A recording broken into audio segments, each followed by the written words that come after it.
Hi everybody, I'm Heather and welcome to today's class where we're going to be making this lovely crossbody slouch bag with a recessed zipper.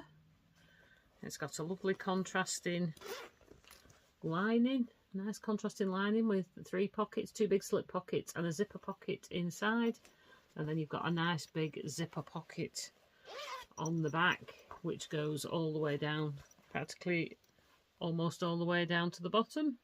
So gather your things together and let's get started. Okay, so all the pieces that you need to cut and all the extras that you're going to need are here. So we'll start with the outer fabric. All the measurements are in height by width in inches. So in the outer fabric, I have used like a linen look, upholstery type fabric. So for the zip panels, you need 2 of these, and these measure 1.5 inch height by 11 inches wide. So you want 2 of those. And then these are the facings. You need 2 of those, and they measure 2 inches high by 13 inches wide. You need, for the back of the bag, so for the top piece for the bag, you need to cut 1 of those, 3.5 inches by 13 inches wide. And then for the bottom part of the bag, you need to cut 1 of those, and that's 10 3/4 high by 13 inches wide, height by width. And then for the front of the bag, you need 1 piece which measures 14.5 inches high by 13 inches wide. So that's all for the outer pieces of the bag. I haven't interfaced any of those. If you're using a cotton for the outside of your bag, you may need to interface them with a woven interfacing and some iron-on fleece or wadding as well, just to make it a little bit sturdier. But as it's upholstery, I haven't used any because it's a slouchy bag anyway. It's not structured. Then for the front pocket of the bag, in the feature fabric, you'll need 1 piece which measures 8 inches tall by 13 inches wide. Make sure you get your pattern facing in the right direction, so pointing towards the top. And then for the lining and all the other pieces, so this is the lining of the front pocket, so that's 8 inch by 13 inch. This one you won't see. It's going to be behind that one, so you could use another fabric if you wanted to, because it's going to be behind there. If you wanted to save your fabric, you could put something else, but for that one, 8 inches tall, 13 inches wide, just 1 piece for that. And then the back pocket lining, so this is the this is for the zipper pocket on the back of the bag. These are the linings for that, so you need 2 of those measuring 8 by 13, so the same size as this one. Again, that's lining for the pocket. And then you've got for the zip panels, this is the lining on the zip panels. Again, you're really not going to see this, so if you wanted to do something with just a plain fabric, you could do that. I want all mine coordinated. So you need 2 of those, 1.5 inches tall by 11 inches wide. For the bag lining, okay, you'll need 2 lining pieces. These are the main lining pieces, 13 inch by 13 inch square. Okay, you'll also need 2 pieces for your inside zip pocket, your internal zip pocket. These are the linings pieces for that. I haven't interfaced these either. I never do on the insides of a zipper pocket. So you need 2 of those, 8 tall by 10 inches wide. So that's all your pieces for that. And I have all those pieces, I have interfaced with cotton woven interfacing. You could use a non-woven interfacing if you wanted to, a lightweight one or a medium weight one, but the cotton woven gives you a much nicer feel. The only other piece I've cut is a zip tab for putting on the end of your zip at the top to stop the zip coming off. This one doesn't need interfacing, so you just need one piece 3 1/4 inches tall by 2 1/4 inches wide. Is good enough for your zip. Again, you don't need to interface that one. Now, other things that you need, I've got 2 meters of webbing. This is a cotton webbing. You could use a poly webbing. It's entirely up to you. Whatever you want, you could make your own strap. So I've got 2 meters of that. That's enough to do the strap, my crossbody strap, and to do the little tab that holds the O-ring or D-ring on. So you'll need one bag slider for adjustable hardware, so for adjusting your strap, and then you'll need one, either I've got an O-ring here or a D-ring, the same size as your strap. So mine's 25mm wide, or 2.5 centimeters, or 1 inch wide. So you want your internal measurement on your hardware to be the same as your strap. And then for the zips, for the main zip that goes along the top of the bag for the closure, this is a size 5 zip, and you need it approximately 14 inches long. And then you want, I've used dress zips, size 3 zips. You could use dress zips. These are from Zip on a Roll as well, so I've cut them to the size I want. And I've got 2 9-inch zips there. I've cut 2 9-inch pieces. Okay, so if you're just using regular 9-inch dress zips, your zips will measure probably 11 inches long, but the length of the actual zipper piece should be 9-inch, and then the extra bits sew in on the sides. So that's pretty much everything you're going to need. When you've cut all those out, got all that together, meet me back here. Okay, so the first piece we're going to do is we're going to assemble the front pocket to put on the bag. So these are the pieces you need. So this is the piece we're going to do first. So you'll need your front slip pocket, your main piece. You'll need the front slip pocket lining, and then your front piece of your actual bag. So the first thing to do is just take the front piece of your bag, and I'm just going to find the centres, top and bottom. This is easiest to just do this now. We are using a 1/2 inch seam allowance mostly on the outer bag. There are some places where I use a 1/4, so I just snip within the seam allowance. I only may keep it quite small, just little nicks at the top and the bottom, just to mark the top and the bottom. And then we're just going to set that aside because we don't need that right this minute. And then we're just going to move on to the pocket piece. So we'll just remove those labels. So front slip pocket, these are your 8x13 pieces, and we're going to sew these two together to make a tube. So if you have your lining fabric right side up, and put your outer fabric, which is facing the right way up, flip that over and put that on right side down. Doesn't really matter which way around you have them, you could have it that way, as long as it's pointing in the right direction. And then we're just going to sew on these. I'm just going to do a 1/4 inch seam allowance, so a 1/4 inch seam allowance across the top and the bottom. I like to back stitch. You don't have to if you don't want to. I'm going to assume you know how to do that, how you know how to sew, so I'm not going to show the sewing. I'm just using my regular stitch length of 2.4. I'm using a size 8-12 needle. Okay, there we go. That's that stitched. So we just now want to turn that through.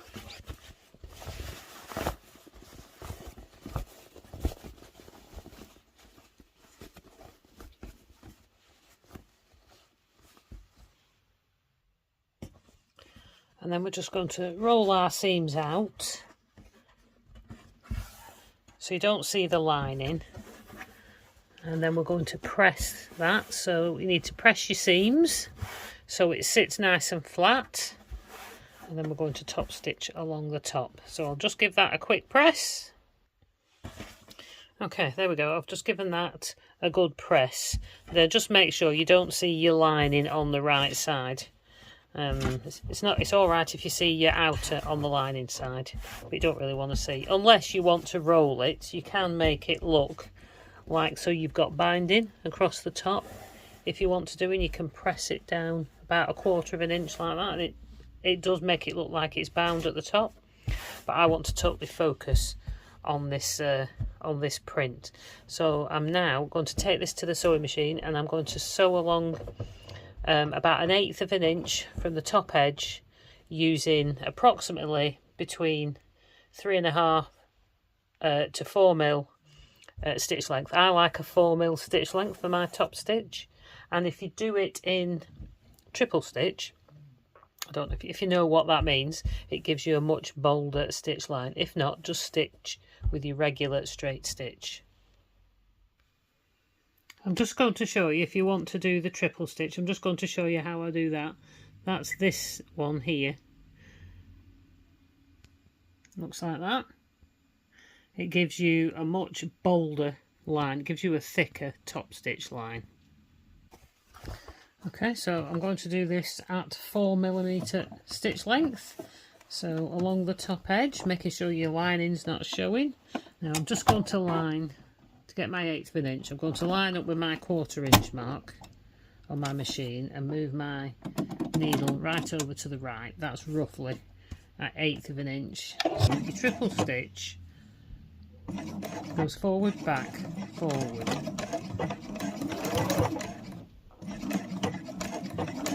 Now if you go a little bit slower, so it keeps up, because it does push your fabric, as you can see there, forward and back. I'll show you the look in a minute. Keep him lined up there.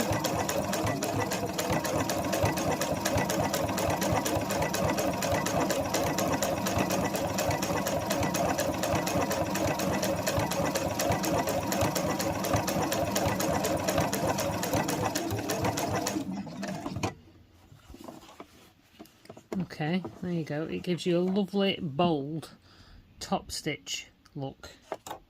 So if you want a nice bold and you don't have a thicker thread, because if you need a different needle with a thicker thread, you can just use your triple stitch. So I'll just carry on and finish that. If you're not as confident with your straight lines, then maybe just use just the single regular stitch.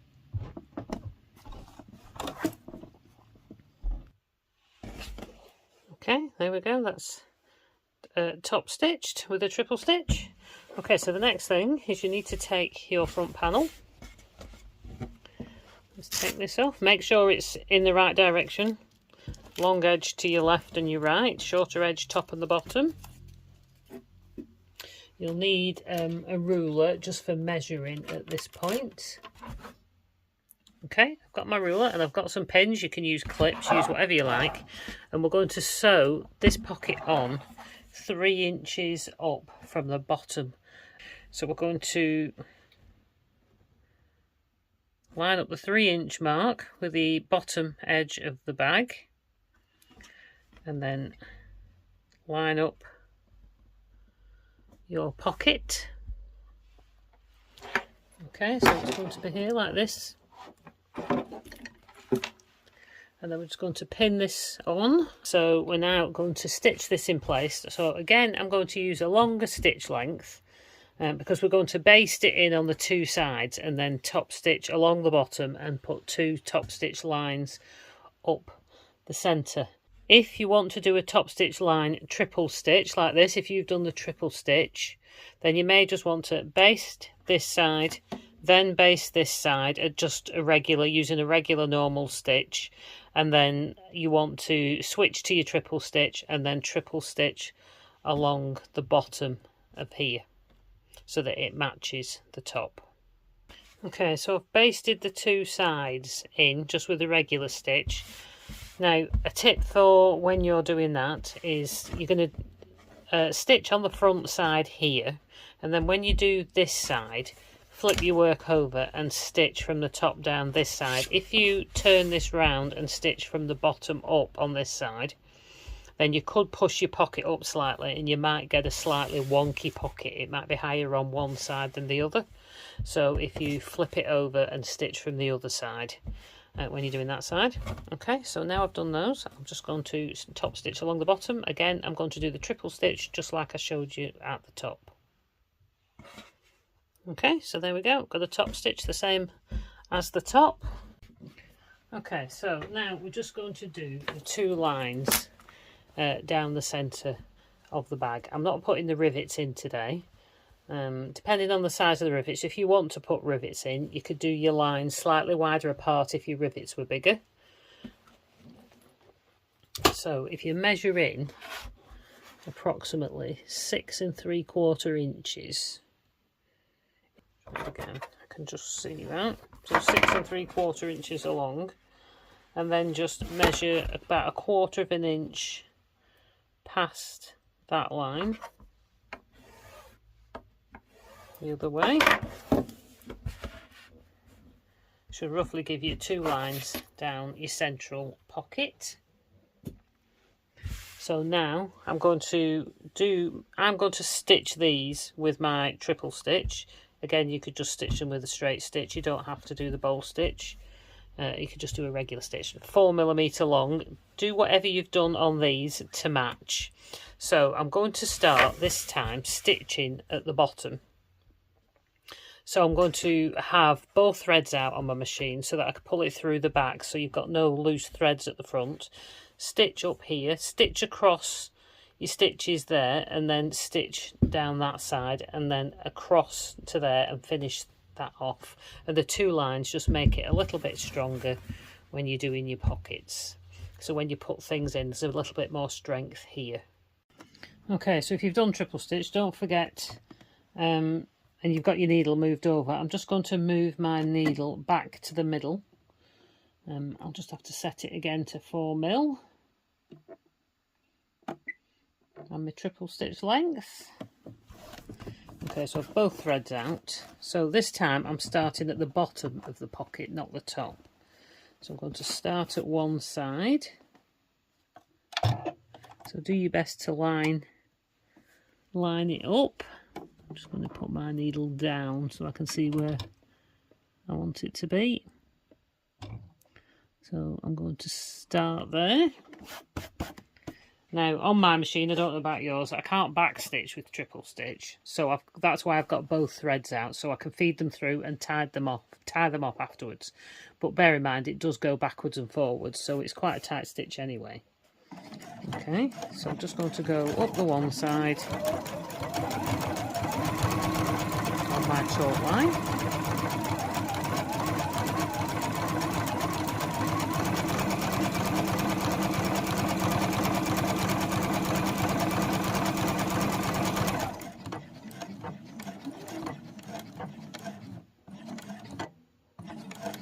Do this last stitch slowly so that you stop in the right place, because it goes forward, back, forward. So you want to stop on the second forward. Leave your needle down, turn, and then we're just going to go across a couple of stitches. Do that again, that's slow, so it stops where you want it to. Leave your needle down and turn, and then straight down this side. Slow down at the end so you don't go too far. Probably go one more.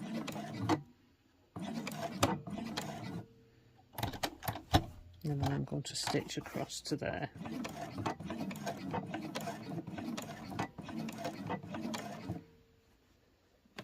And then just finish that stitch off.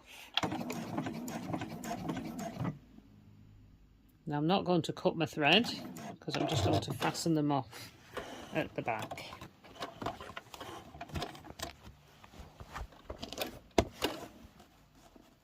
Okay, so there we go.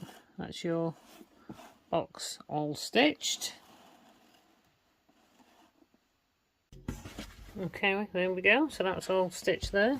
Now I've just got an alcohol-free baby wipe. Just going to give that a quick wipe over, take off any excess chalk. Now you can just feed these through to the back, these stitches, and then tie them off at the back. If you pull on the back one, you can see, I don't know if you can see that there, it pulls that stitch through from the front. So that's one thread through. If it doesn't, just thread up a needle and just feed that through to the other side and tie them off, and then you'll have no loose ends. If you don't, you can see here I stopped one stitch lower down than I did here, so all I've done is threaded that, and I'm just going to stitch that through and put that extra stitch in so it doesn't look, to me, odd. So I'm going to do it like a triple stitch, so I'm going to go over it 3 times. Okay, there we go, finished off. Not the straightest, but at least it's finished off. And then, so that's your front pocket finished. Now I would decide at this point what kind of corners, boxed corners on the bag you're going to do.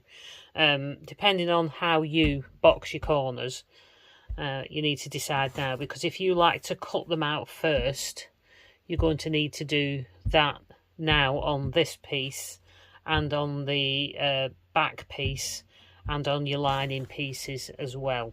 I like to do it after I've sewn them together, but if you like to do them before you sew it together, then you want to cut your corners out now.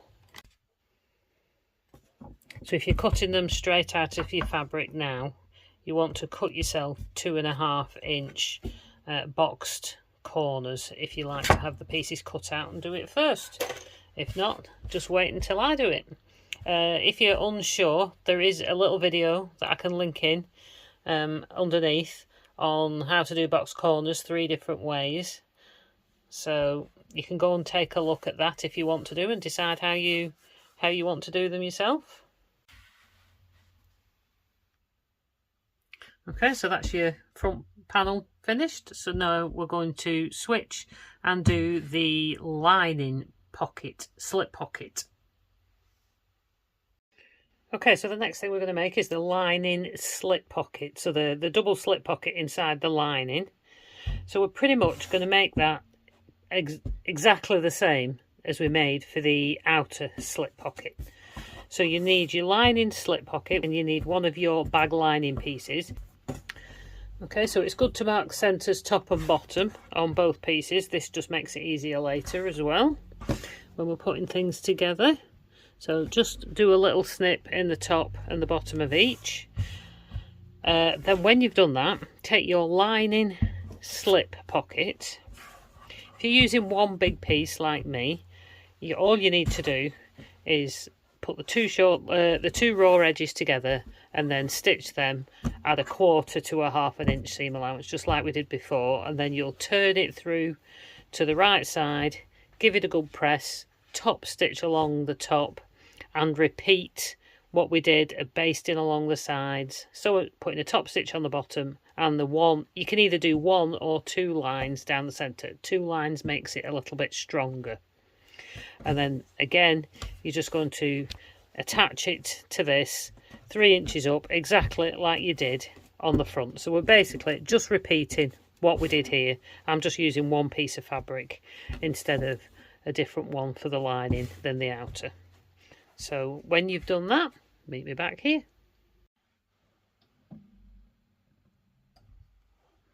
Okay, so there we go, that's your internal slip pocket all done. I've just used the regular stitch there. Okay, so now we're going to do the zipper pocket that is inside the bag. So this zipper pocket here. Now this zipper pocket gets left open at the bottom for turning the bag through instead of turning it through the actual lining itself, so you don't get that ridge in the bottom where you sew it up. So take one of your lining pieces for your zipper pocket and have that face down on your table. Make sure the fabric is, if there's directional fabric, that it's going in the right direction. And then we're going to draw a zip box for where the zipper's going to go. We'll centre it first. We'll put the centre marks on first just to make it easier. Okay, So that's so we can make sure we centre the box okay. Okay, so we're going to centre it. Might make it easier if you draw a line down the centre. This is an iron away friction pen, just to make it easier for the centre. You could just fold it and make a crease there as well. So we're going to draw a box 1 inch down from the top edge, and then because we're doing an 8-inch box, we're going to draw 4 inches either side of that line. So if you put the 4-inch mark on your ruler on that centre line there, 1 inch down from the top, then you can draw a 4-inch line on that side, and then a 4-inch line on that side, and that's an 8-inch long box. And then you go down 1/4 inch and draw the same line again. It doesn't matter if it's a bit longer than that. And then down another 1/4 inch and draw the line again, centered. So it should go from about there. And then at this end, I'm just going to draw a line at the end. That seals the end of your box in. Gone down at an angle there.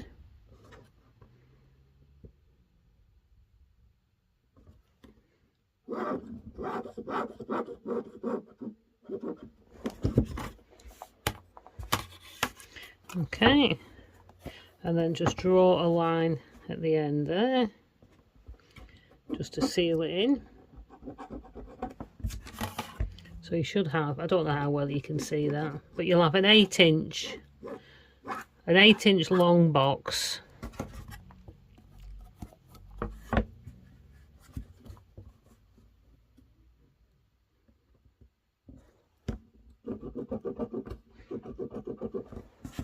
You'll have an 8-inch long box that's 1/2 inch deep. I'm just checking that because my fabric moved a little bit. You can see there it moved while I was drawing on it, so I want to keep that even. Now with these pens I could actually iron it off and do it again. That should be alright. So that's my box drawn. You can obviously make a better job of it than I've done. So it's 8 inches long. It's 1 inch down from the top, and then it's an 8-inch wide box. So put a centre line or crease a centre line and just do it 4 inches either side. It's a 1/2 inch box, and then there's a line down the centre as well. So a line at 1/4 inch and then a line at 1/2 inch, and then join them at the ends. Okay. Then you want to get your lining piece, your other lining piece for inside. Again, I'm going to mark the centres on that. I've written T for top on the back so I don't get it mixed up.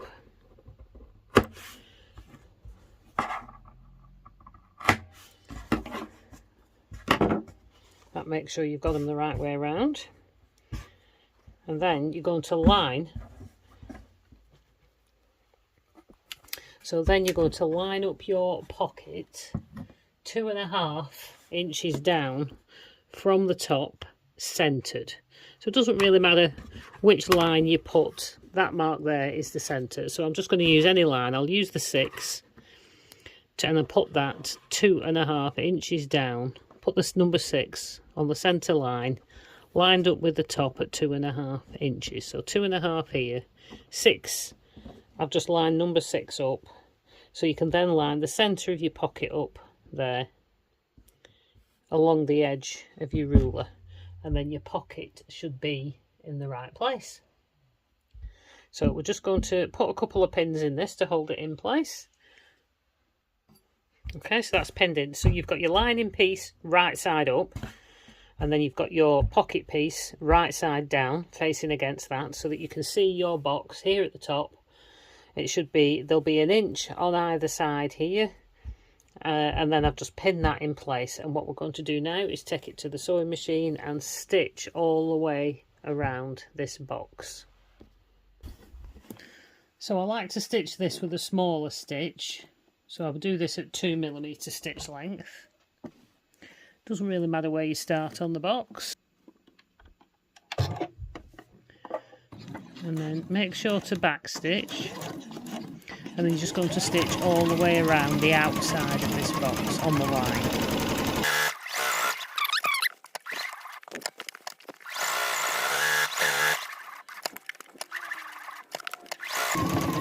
Then I just stitch right over where I started, a couple of back stitches, and we're done. Okay.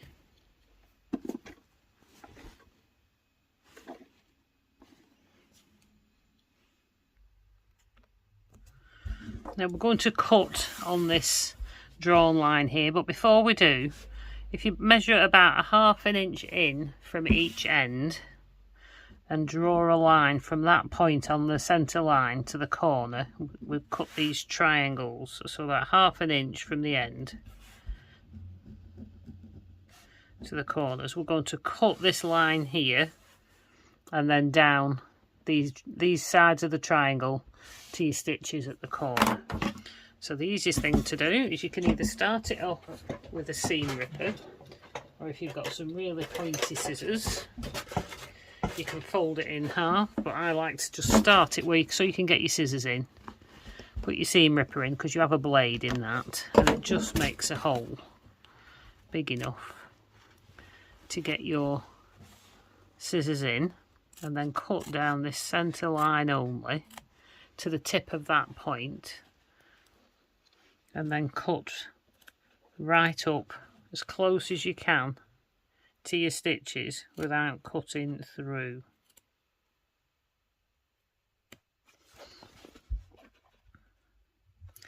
Same on this side.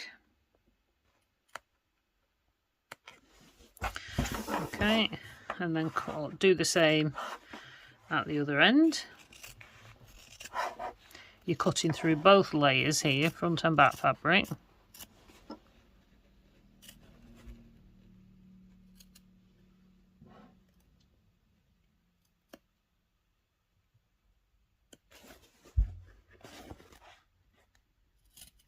You want scissors that are sharp right to the tip. Okay, so now that's cut, you've got a hole.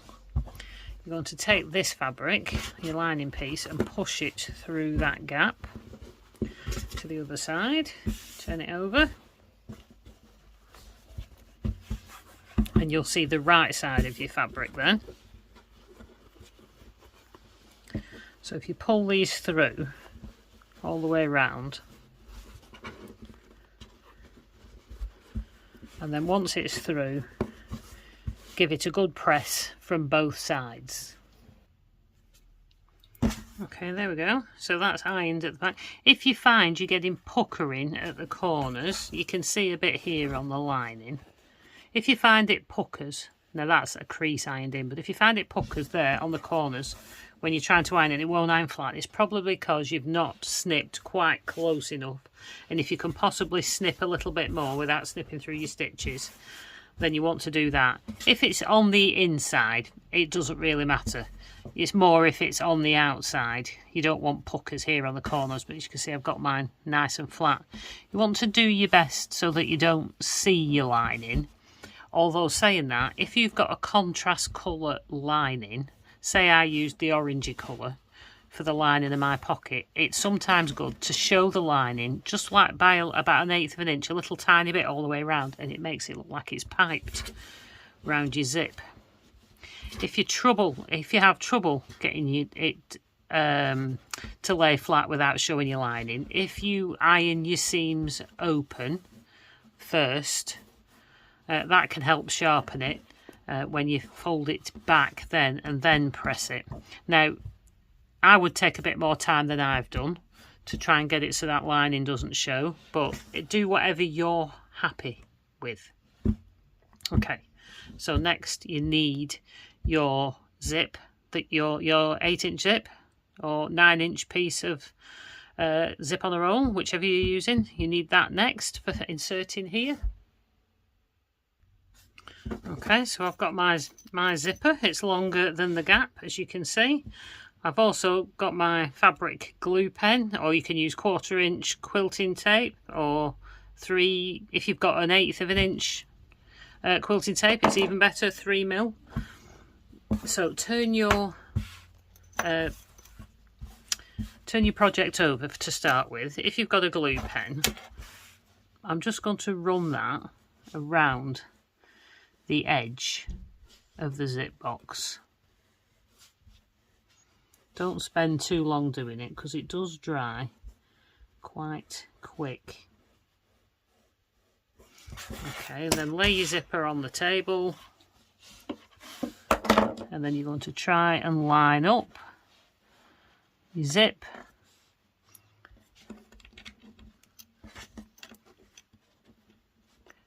inside that zip box. Move my zip that way a bit so it's straight, not puckering.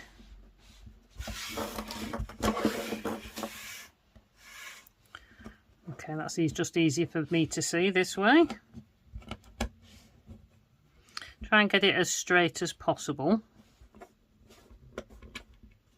And then once you're happy with the placement, and you give it a little press to help set that glue in place. Okay, so that's ready to sew into place now.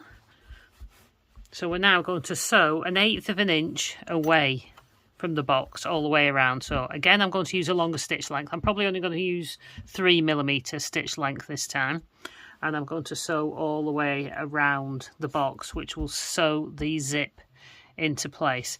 I usually start at the bottom somewhere because your eye's more drawn to the top, so I tend to start at the bottom, maybe over to the side. You could start in the corner if you want, but I find it easier to start maybe around here or around here at the bottom. You may just want to pin your lining piece down, your pocket lining down, so it doesn't fold up and you stitch it to the zip by mistake while you're sewing. You could put your zipper foot on for this. I'm just going to move my zipper out of the way. But I found with my regular foot, if my foot is up against the zip teeth and I move my needle over a little bit into the right place, that tends to work for me okay. But you can feel free to put your zipper foot on if you find that easier. Once I've gone far enough, I'll do the zip back up because then it's more stable. Just lift your foot and do your zipper back up.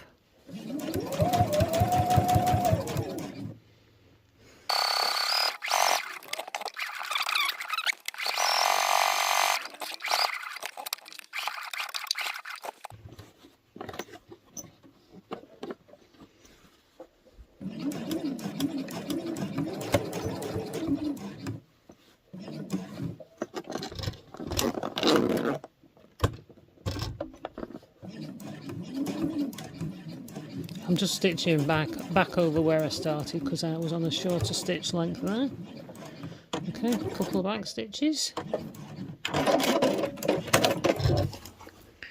Okay, so that's now your zip is sewn in. So I'm just going to snip my threads. Okay, so now that's all stitched into place. I'll just take these pins out. Now you want to get your other piece of lining. So your other piece, and then you're going to place that right side down on that one, and then pin this, pin it or clip it, whatever you choose to do. Okay, that's enough pins. Okay, so I've pinned it along the top and on the sides. This is the bottom. We're not going to sew that bit anyway. Don't worry if it overhangs a bit, if it's not quite straight. Don't worry about that at all. So what we're going to do is we're going to sew this, take it from the bottom, sew it from the bottom at the right. We're going to leave the bottom open. We're going to sew, make sure to back stitch here a few times. Sew all the way up across the top and down the left side and back stitch there, but not across the bottom because we're going to sew the bag we're going to turn the bag through the bottom later on. Okay, well, you will have to move your bag out the way, your panel out the way as you're sewing it, but I'll show you that.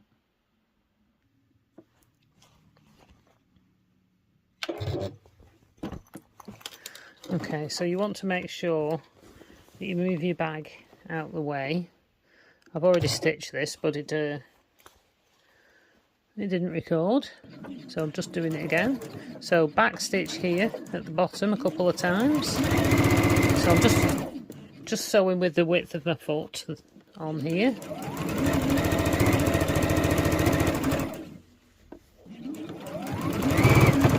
So almost to the top. Leave a seam allowance at the top. Leave your needle down and turn. And then you need to move this part of the bag out the way. And then sew all the way across.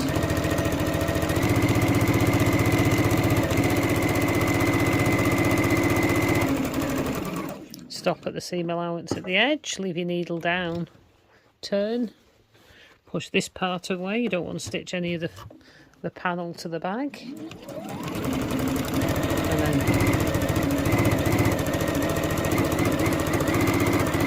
just remember to back stitch at the end.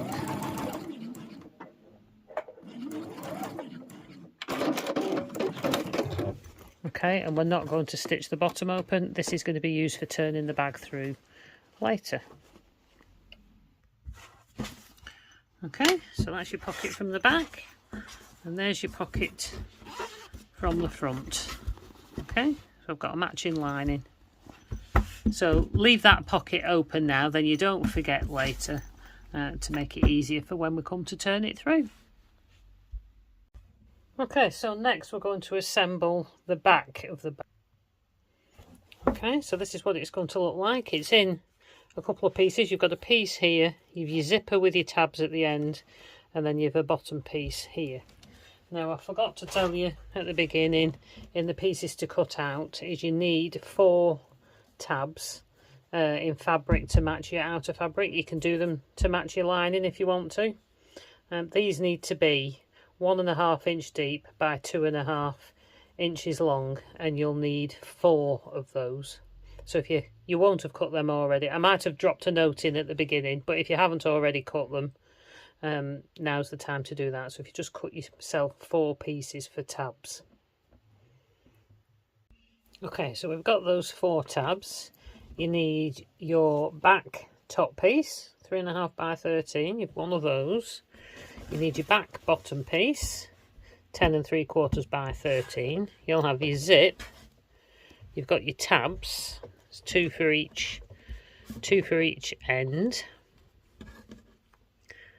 And then you've got your back pocket linings. So you'll have 2 of those as well. The 8 by 13.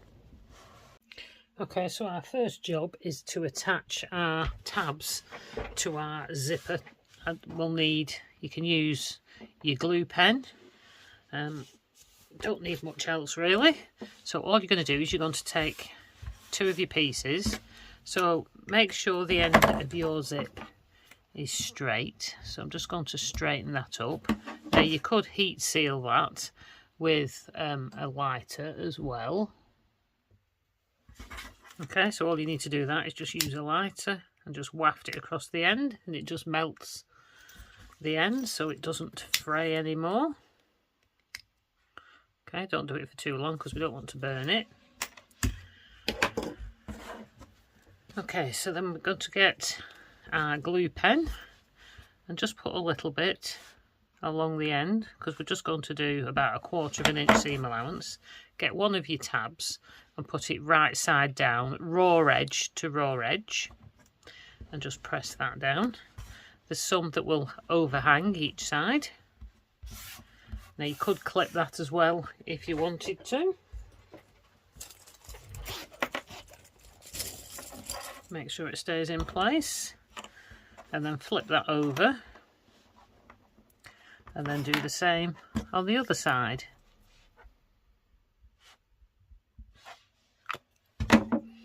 Okay, so that'll be right side down as well. Press that down so it matches that one. And then again, I'm just going to clip that in place. And then just repeat that at the other end as well. Okay, so that's now ready to take over to the sewing machine, and we're just going to sew those on with 1/4 of an inch seam allowance. Okay, so that's them both stitched on. You just run one under and then push the other one straight under. It saves having to leave the ends. Snip them apart, so that's both ends now done. So then you just fold these forward and give them a press. I'm just going to finger press them rather than press them with the iron, with it being polyester. Right, you could just run a bit of glue if you wanted to hold that down.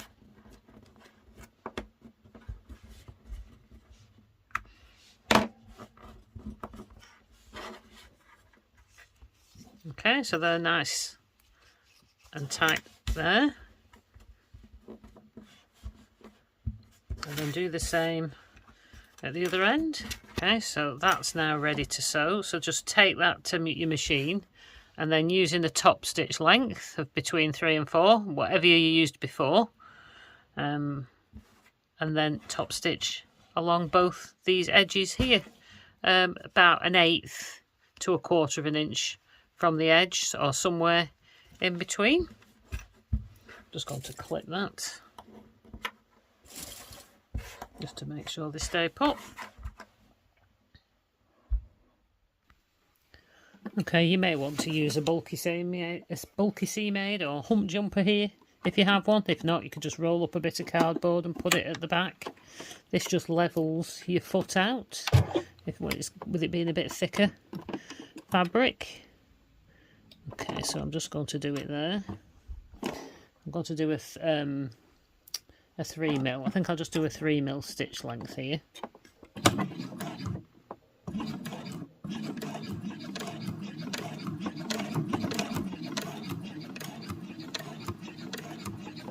And then I'm just going to bring the zip round and then just put it under and do the next one.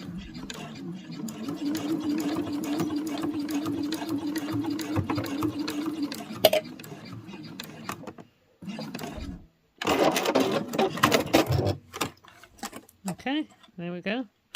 That's them both stitched, so you can just split that apart. Okay, just split that apart. And now that's your zip ready. These extras off the side you can trim off, or you can leave them in. I'm just going to trim them. Okay, so that's your zipper is now ready to put into your panel. We're going to take our back bottom piece first,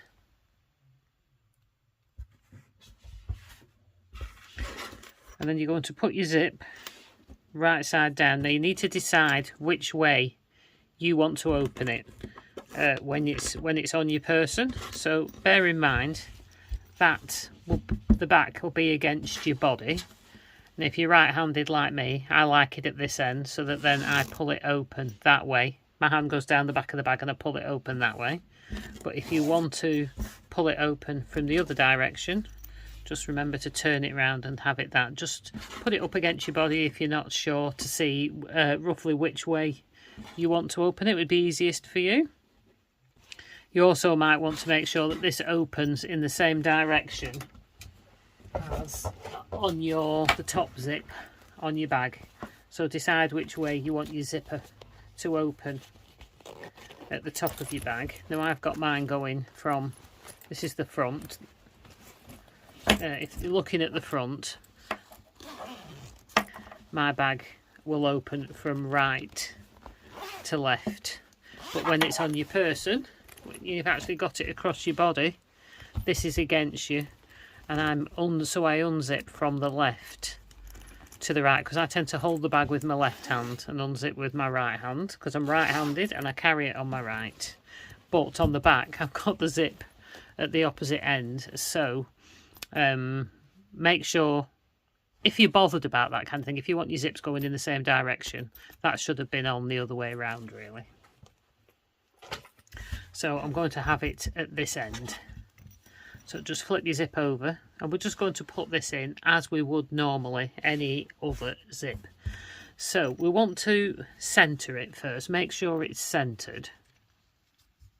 So just fold it in half, the actual zip, not so much the tabs but the zip. And you want to find the centre of your zip and mark it.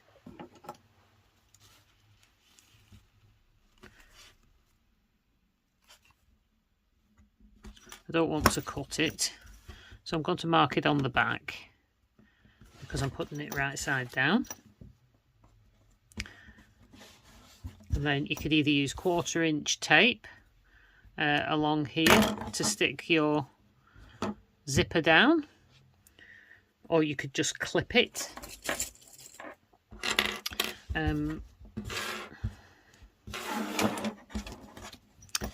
Once you found the centre, then on your bottom piece as well, you could do this on your top piece as well at the same time.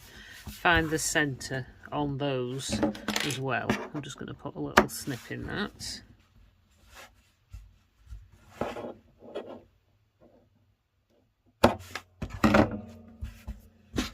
So then line up the centre of your zip with the centre on your panel. Now it may overhang a little, but we can trim that off when we're done. It's better to be too long than too short. I'm also just going to mark the centre on this piece as well.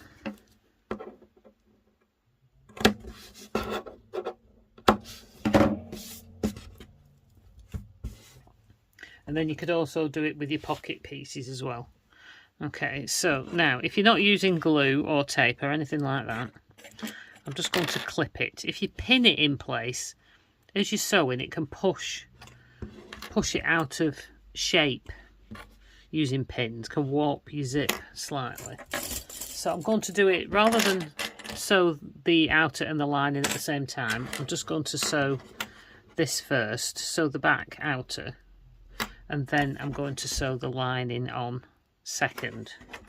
Okay, so I've clipped that into place, and then we're going to take that to the sewing machine and sew that into place. You might want to put your zip foot on now.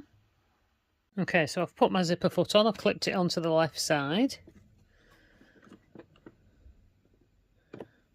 I'm just going to start stitching off the edge.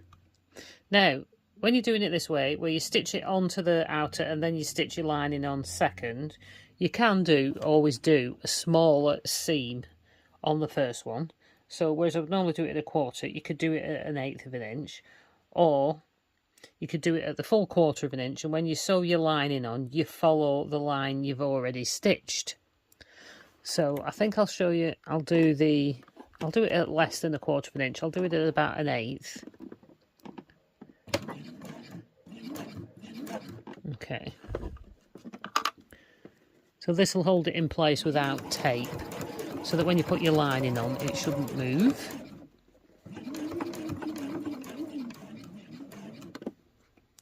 I just go far enough along so that I can then get my zip pulled closed so it's more stable. I'm going to use my tweezers to help things hold it in place.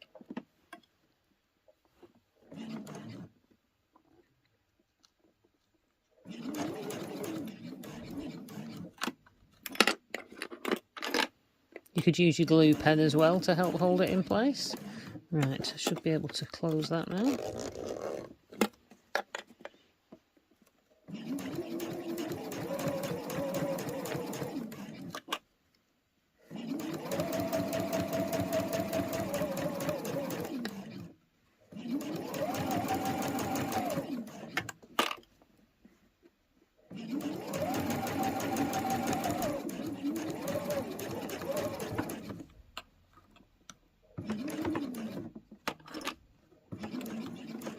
It's a bit bulkier there, so it's finding it a bit harder to go over.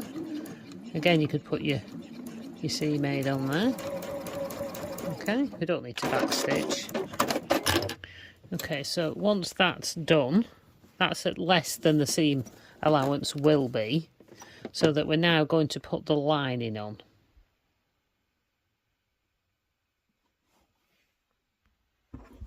Okay, so take one of your lining pieces, mark the centres at top and bottom on those as well, and then you're going to put that face down, line up the centre with your centre mark on your zip, and then just clip that in place.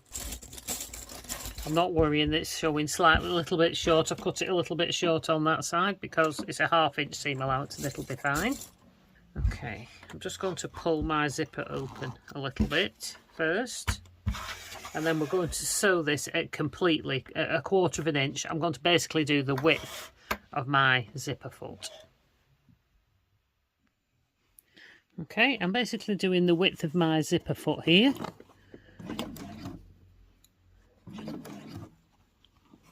Just don't rush it. You're much more likely to get a neater installation.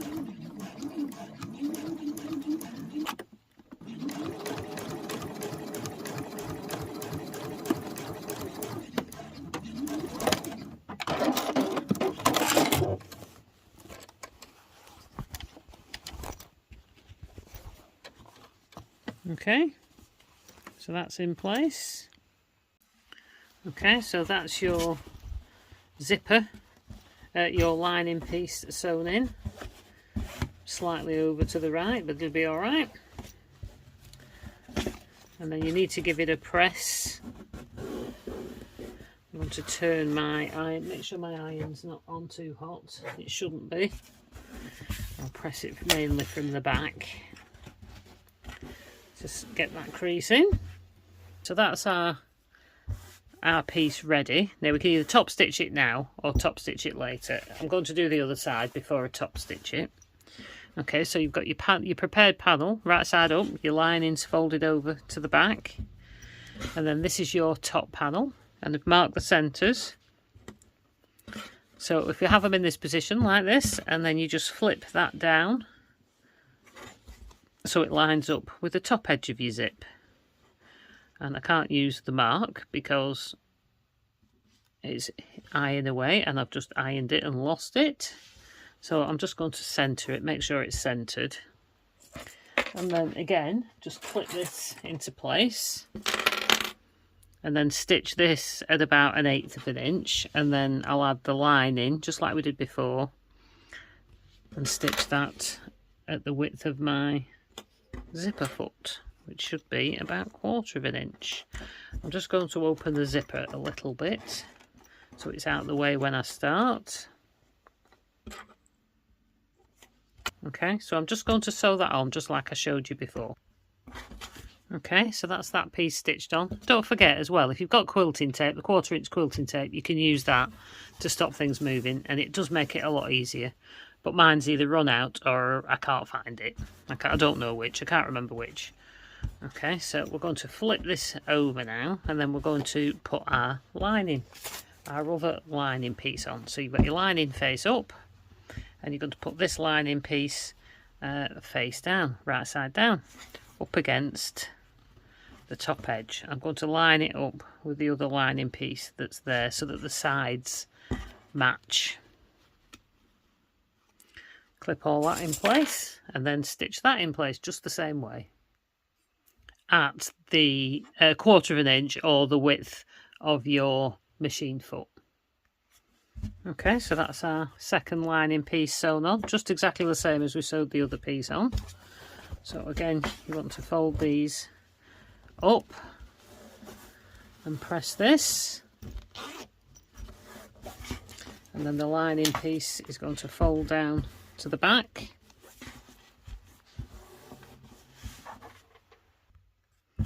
Now press the seam to it naturally wants to go upwards and press to the top, so that's the easiest way to have it, so that the seam goes towards the top.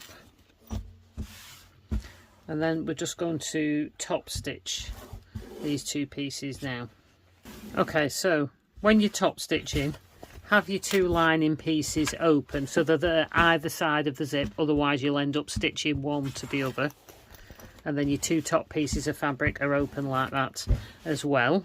You don't want to stitch them in the wrong way. So I'm just going to put, because I can't iron a sharp crease on this fabric, I'm just going to add some pins, hold it taut down, and then add some pins just to help hold it in place. And then I'm just going to do the same on this side. Obviously if you were using faux leather you couldn't do this. Okay, so now just top stitch 1/8 of an inch. I'm assuming you know how to top stitch. 1/8 of an inch away from the zip edge. I'm using a 4mm stitch length, and I'm going to use my triple stitch again on this. Okay, so that's my triple stitch done. Obviously you'd normally do it in a colour that matches. I quite like the contrast look. I'm doing a contrast stitch as well so that you can see my stitching. Right, so now that's done, you can fold the bag lining down the back. Okay,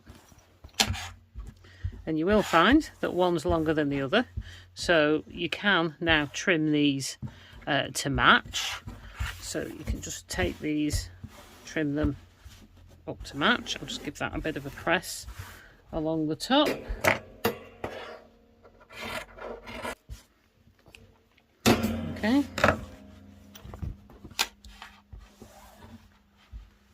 Now we're just going to sew these together along the bottom. So use whatever seam allowance you want, because it's just the bottom of your pocket. And then when we sew the bag together, it will sew the sides. So I'm probably just going to use the width of my foot and just sew the seam across the bottom. Okay, so that's that seam sewn. Now we can just baste down both sides here, baste the pocket sides together to the back of the bag so it doesn't move around and it doesn't fold up when you're sewing your bag together. So literally just run a basting line. You can use 4mm, 5mm, use a long stitch, and then just run down the side with that. I'm just going to trim up so it's flush with the edge of the bag. I'm also going to just trim that up at that edge there.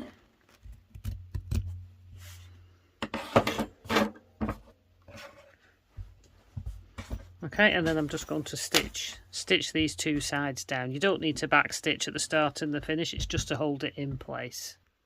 Make sure you do it within your 1/2 inch seam allowance and maybe baste it in at 1/4 of an inch from the edge. Okay, so that's, you can see the stitching there, that's all basted in. This is why I like a 1/2 inch seam allowance. It gives you plenty of room to do all these things, to trim things up and to size, to get the right size, and to baste things in easily. Okay, so that's your back panel is now ready. So the next thing that we're going to make is the actual recessed zipper that's in the top of the bag, your recessed zipper panel. Okay, so we need to prepare our zip and put a tab on the end. So I'm going to do that first. So decide which way round your zip's going to be. So I'm going to have it opening at this end. I'm going to put my tab on this end. Make sure that your end of your zip is straight, because you're going to butt up against this. So make it as straight as you can. And then you're going to use your tab. Okay, so on the back of your tab, at one end, if you just draw a line, this will make it just a little bit easier. If you draw a line 3/4 of an inch away from the end, from the short edge, draw a line 3/4 of an inch. That just makes this a little bit easier. So if you turn, then take your zip, the end that you're going to put the tab, and have it wrong side facing up, and then you put your fabric wrong side, right side down onto the wrong side facing up. So you've got the right side of the fabric touching the wrong side of your zip, okay, and put it so it's centered, roughly centered, raw edge to raw edge. So the long part is coming in towards your zip, not hanging over the end. There's nothing hanging over the end. The sides will overhang, but the tab is pointing towards your zip down here. Okay, so that you can either then pin or clip, or I'm going to just use a bit of glue. I'm just going to put a dab of glue either side of where I'm going to put that under there, not past my line, or you can use a pin, or you can use a clip, whatever you want really. So there we go, so you can see it's pointing down, because this is going to fold up, and then we're just going to stitch along that line there. Okay, there we go, that's stitched in place along that line. So once that's done, sorry, that's rattling on the table, you're then going to fold your fabric forward so it overhangs the end, the raw end, it folds out. So the right side of the fabric will be facing up. So just give that crease a bit of a press. You could use your iron for this, just don't melt your zip. Oh, also remember, we're using an acrylic zip here. It looks like metal, but because it's acrylic, it's okay to sew across. If you are using a metal zip, you would have to hand crank that on your machine, turn the wheel by hand, so you don't break a needle. Okay, so we've now turned over to the right side, so the zip's the right way up now. Okay, so we look like this. So the wrong side's facing up, other than these two bits, and we're going to fold these two sides in. Try and keep them inside your stitch line here. Fold them in and give them a press. Make sure not to melt your zip, so fold in each side. Give them a press inwards. I'm just going to finger press them myself. Okay, again, you could use your glue pen to help stick this down and make it a little bit easier. I'm just going to stick it on these bits. Okay, just stick that down. Stick that down. Get all these bits of thread hanging off either, because they'll be sticking out. Okay, so when that's ready, you're then going to fold this raw edge down to meet the raw edge of your zip. Okay, so you're going from the two sides folded in, fold the raw edge down to meet the edge of your zip, and press that, and then fold the whole thing down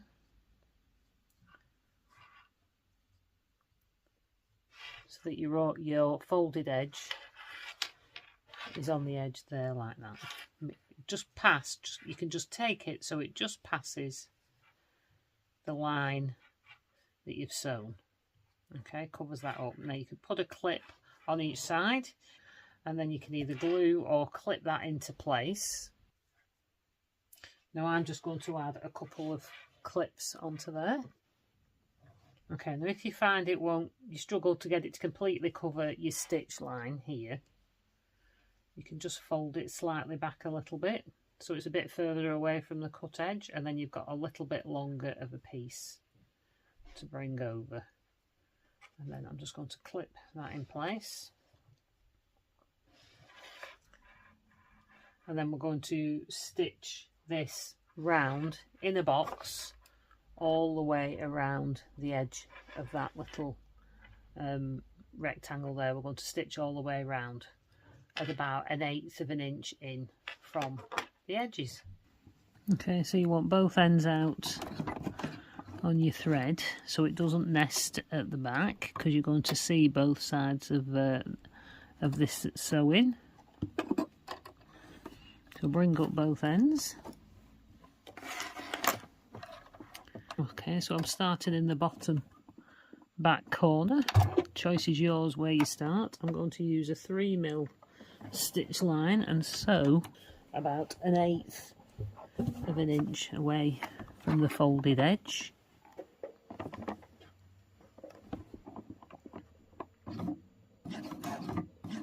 I am going to do a couple of back stitches. And use my tweezers to help.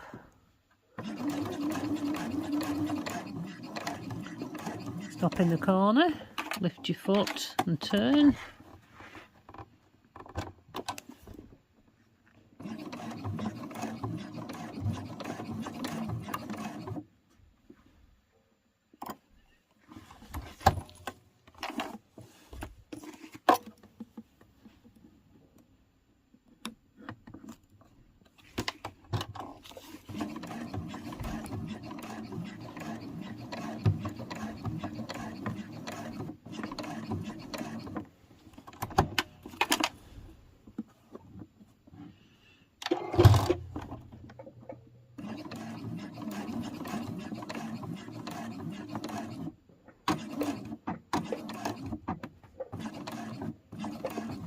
Okay,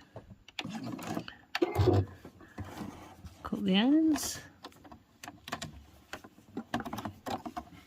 And there's your little panel sewn, so you just want to fasten off your ends, and then that's your zip tab completed. For your recess zipper panel, you need your 2 outer zipper panels, your 2 lining zipper panels, your prepared top zip with your tab on the end. Clips are handy, 1/4 inch quilting tape, if you've got that, double-sided quilting tape, that's handy for helping put zips in as well. I'm just using a pen and a ruler. This is an erasable pen and a ruler for just drawing one seam at the end. A glue pen for sticking that down, that's not necessary, just handy to have. And then the tools that I'm going to use are just to help me push things through: tweezers, my snips, a bulky seam aid or a hump jumper's handy to have if you've got it. If you've not, you could just roll up a bit of card. That's just if you're going over a bit of bulky seam over the zip and your machine needs a bit of help. You'll also need a needle and thread just to help when we turn the ends on our zip. Okay, so I've just opened up the end of the zip. You've got the tab at one end. This is your open end, and we're just going to turn the ends of the zip. I've just sealed the end of my zip with a lighter so it doesn't fray. Literally just flash it with a lighter because these are nylon zips. Okay, so all you need to do, because we're going to turn the ends, so if you look on this panel here, you can see the ends curve into the end of the panel, which seals the ends in. So we need to curve the ends of the zip in. So basically you can just take the end of your zip here, and then you can see it pushes up here a bit, and just pull it round so it's at an angle like that. Can you see? I'm just folding this in. Push this bit up and fold this in till that fold meets the edge of the zip. So just push. I'm literally just pulling it down. I've got my thumb here and that holds it, and then just pull your zip down. So the edge of my zipper, this edge here, will end up being flush pretty much with the end there. Can you see that? And then there's a fold in the zip there, just here where my thumb is. So hold it here, just pull that down, and you can see the fold go up against the edge of the zip. Now just hold that in place. Get your needle and thread if you can pick it up, and then you just need to stitch it in place to stop it moving. This is going to be hidden inside the seam allowance, so this doesn't need to be neat. Just don't go further in, don't sew further in than a quarter, well, just a quarter of an inch, probably just on the edge. I'm just going to do a couple of overcast stitches, just overcasting over the edge. That'll do. And that will just hold it in place for you. Now you can bring your zipper up, and then just repeat on the opposite side. So again, have your thumb and finger here holding it, and then just pull that side down until the edge of your zipper here, it just lines up with the edge of your zip tape. I pulled my zipper up just so it makes sure I get it level, because you want your two sides to match. Can you see? So that does match. I'll just do that again. Just hold it with your finger and your thumb here, and as you pull it down, you get the fold at the front, and then push it so the fold goes up and lines up against your teeth. It matches, you can see it matches the other side, and then you'll get that is pretty much flush with the side. So then we're just going to stitch that one into place as well. Okay, so that is the end of your zip. Is now prepared to put into your panel. Okay, so these are the two outer zipper panels, so we'll just use one at a time. It's easier to sew this one on first with the seam at one end, and then sew the lining one afterwards. Okay, so flip over your zip panel, and then at one end, the end that's going to be at the tab end, we just want to make a seam there. Now I'm using a 1/2 inch seam for this bag, so draw a line 1 inch from the end, and then fold that edge to the line, and that gives you your 1/2 inch seam. Okay, you could give that a press. If you're doing it on cotton, you could give it a press. I'm not going to use my hand because I'm using a polyester fabric. So I'm just going to stick a bit of my glue pen on, press that down, and just stick a couple of clips on while that dries for a minute, and then do the same on your other panel so that matches. Now remember, if you're using a directional fabric, to make sure your fabric's the right way around for what you want it. This is just plain, so it's better to do it this way because you want these ends to be lined up. You don't want them to be slightly out. You want your seam allowances to match so that both sides of your zipper panel will match. Okay, so that's both of them done. You're going to take one of your panels, that should be stuck by now. Let's move that one away. Okay, so you've got your zip, you've got your zip panel. So your folded end is at the end where your zip tab is. So then flip over your panel, then flip over your zip. So this is the direction everything's going to be facing in. Now you can open your zip to do this, it makes it a lot easier. And we're going to be sewing our zip in like this, about 1/2 inch from the end. Now, just to make sure, you can put your ruler on and just put a little mark within your seam allowance. It's so that you can see where you're going to be doing this from. So you can line up your teeth next to that line. So we need, to make this easier, if you've got your double-sided quilting tape, then add some tape from that line to the end. Okay, once you've put your tape on, then you're going to take, because your zip is upside down now, you're going to take the edge of your zip, and where the zipper teeth are, just line your zipper teeth up with that line, and then the outside edge of your zip there, you're going to match up to the raw edge, the top raw edge on your zip panel. Press that down. If you've not got the tape, then you can use your glue pen if you've got a glue pen. My zip tape's not working. Okay, so once you've got your quilting tape on, you're going to take the end of your zip, the outside edge of your zip. It's upside down, don't forget it's facing the wrong way up.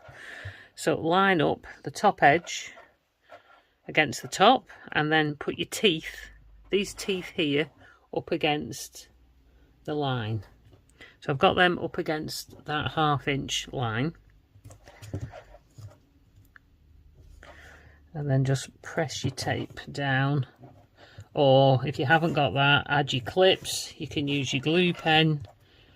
I don't recommend pins. You can use pins, but pins tend to warp a zip. Okay, so that's pressed down. If your tape's a bit dry like mine, I've had it for quite a while, I'm going to add a couple of clips as well, just to make sure it doesn't move. And then we're going to take that to your machine now and sew that in at about 1/8 of an inch from the edge. You can use your zipper foot now. I'm using size 5 tape, so I find my regular foot's alright for using on this tape. Now, as you can see, when you put it under your foot at the end, this is quite bulky, so this is where your bulky seam-aid would come in. So I'm just going to start a little bit further in to start with. Now, I want to go only about 1/8 of an inch in. We're not all the way at the end, because if you try and sew right from the end here, as you sew forward, that's going to push that. So, and then it could buckle your zipper tape here. So if we start just a little bit further in, I've got the back of my foot is sitting on my zip there. If you lift your foot up and put the front, don't need that thing, your seam-aid underneath. If you've not, use a bit of cardboard. It will just level out the foot at the front. Now do this slowly. I turn my machine down to slow to start with, so that I don't sew into the seam-aid. Okay, put the needle down. Okay, and then I'm just going to do the first couple of stitches. I'm not worrying about back stitching there, because we're going to stitch again when we put the lining on. Okay, so that's stitched in. So now I'm going to go back a little bit at a time to sew that's sewn the end of the zip in. Then lift your foot up, put your bulky seam-aid back under. So my bulky seam-aid's back under now, and then I'm just going to go back to going forwards, and that catches the end of your zip without pushing it forwards and buckling it. Okay, and then just sew about 1/8 of an inch. Now, I've not moved my needle. My foot is right up against the edge of the zipper, and that gives me about 1/8 of an inch from the edge here.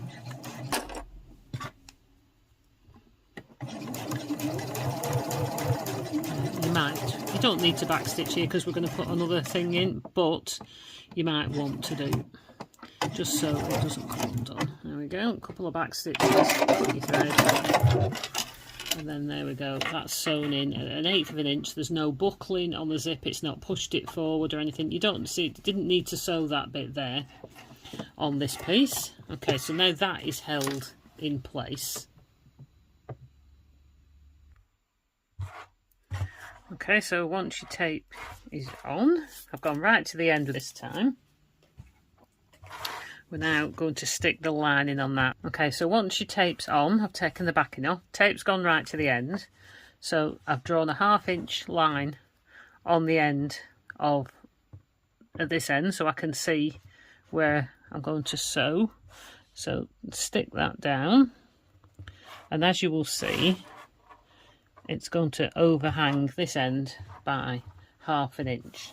So if you wanted to, you can also add a couple of clips just to make sure everything stays in place, and you can fold this in to match this panel underneath. Now just fold the end over, but we're not going to stick it down like we did before, because then you can move it, because as I said before, when you start sewing, this can push this, so it will be further out, and if you'd folded it and stuck it down there, it could end up that uneven like that as it pushes the fabric. So by not sticking this bit, we can adjust it as we go. So I'm just going to put a clip on there. I might just put one on there as well. Okay,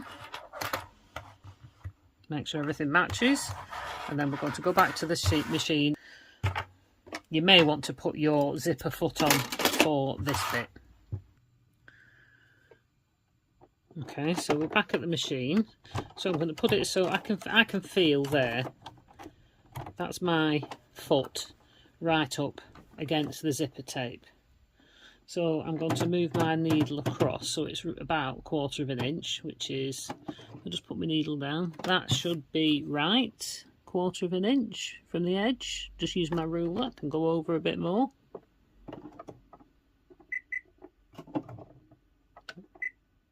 Okay, so that's about right there, because you want to be past your tape. You can always stitch it again if you're not.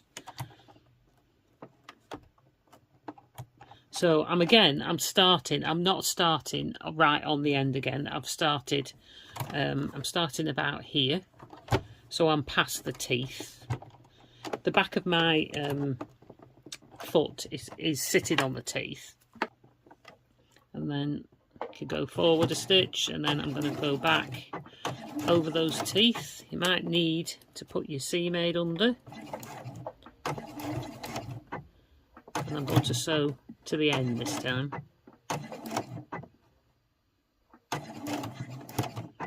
Okay.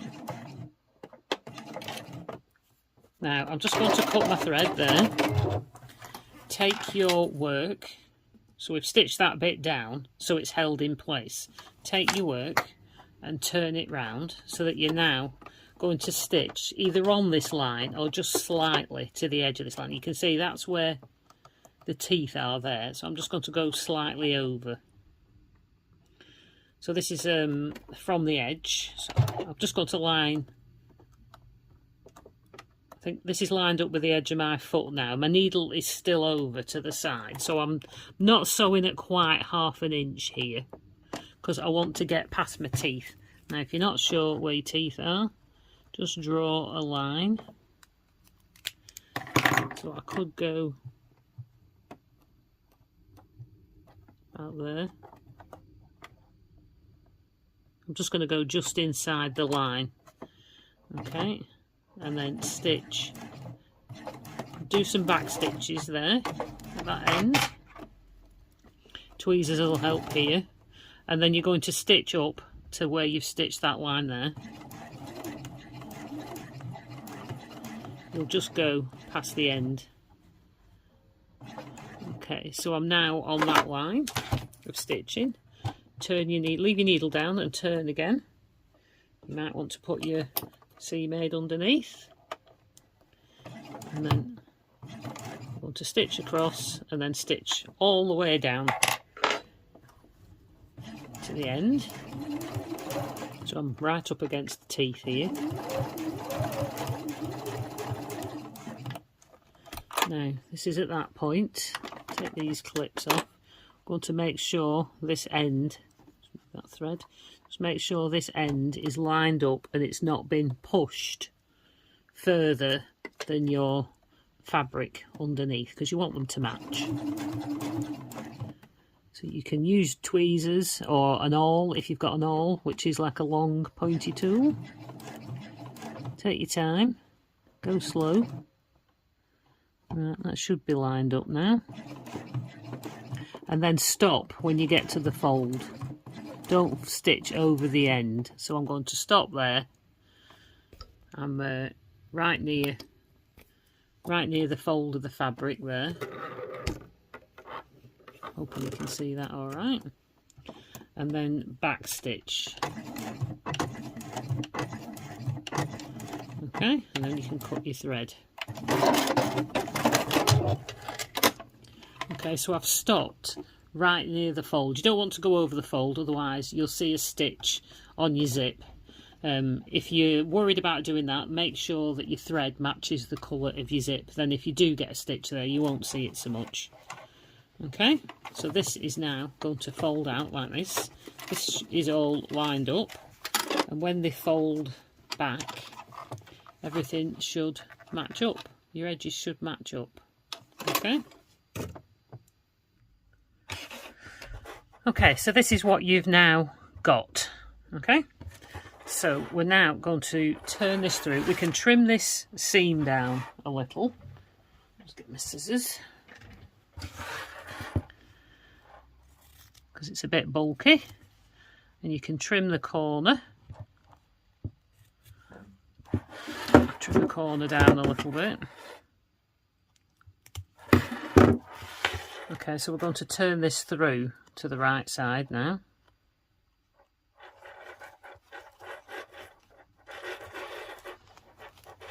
And there. You can see how nicely your zip curves down into that end there. You get a nice curve finish. So you're going to turn it through all the way down. Snip any loose threads because we don't want them showing.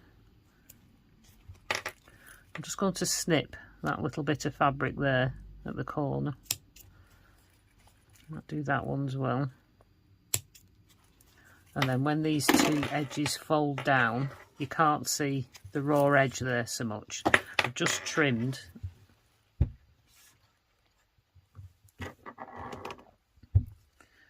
Can you see? I've just trimmed a little bit off the corner there. And just a little bit off the corner there. Then when you fold these two edges down, you don't get that little raw edge bit there poking out here and on the other side. Okay, so if you fold all that down now and give that a press, if you're using the same fabric as me, remember to cover it with a tea towel and have your temperature on lower, because this is a polyester fabric and you don't want to melt it. The last thing you want to do is melt it now when you're at this point. Okay, so press it from the cotton side. Okay, so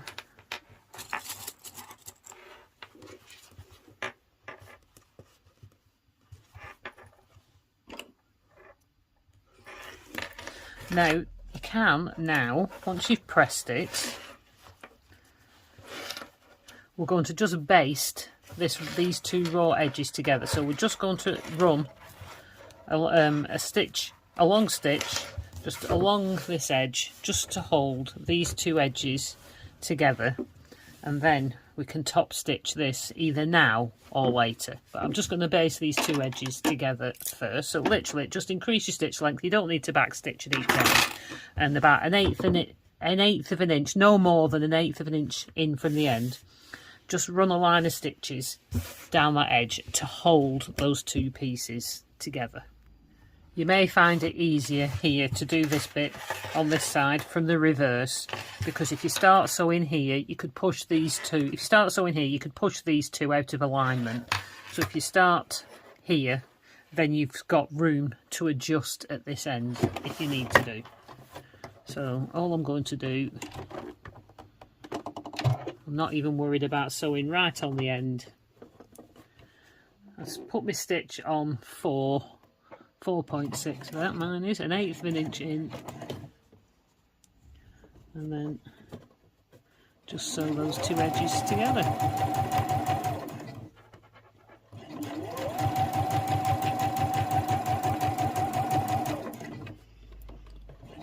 Now you can see here how this is pushing this fabric here, and it would overhang here, so we can at this point manipulate this a little bit. Get the tweezers.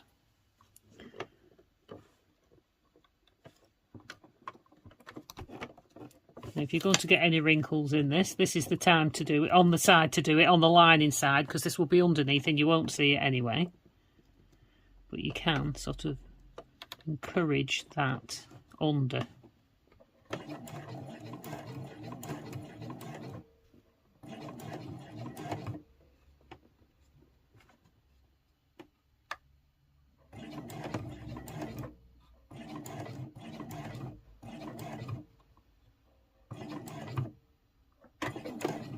Okay,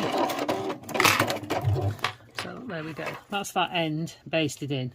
It's wrinkled slightly there, but it doesn't really matter because that is going to be hidden behind. This drops down on the inside and you don't see that section anyway.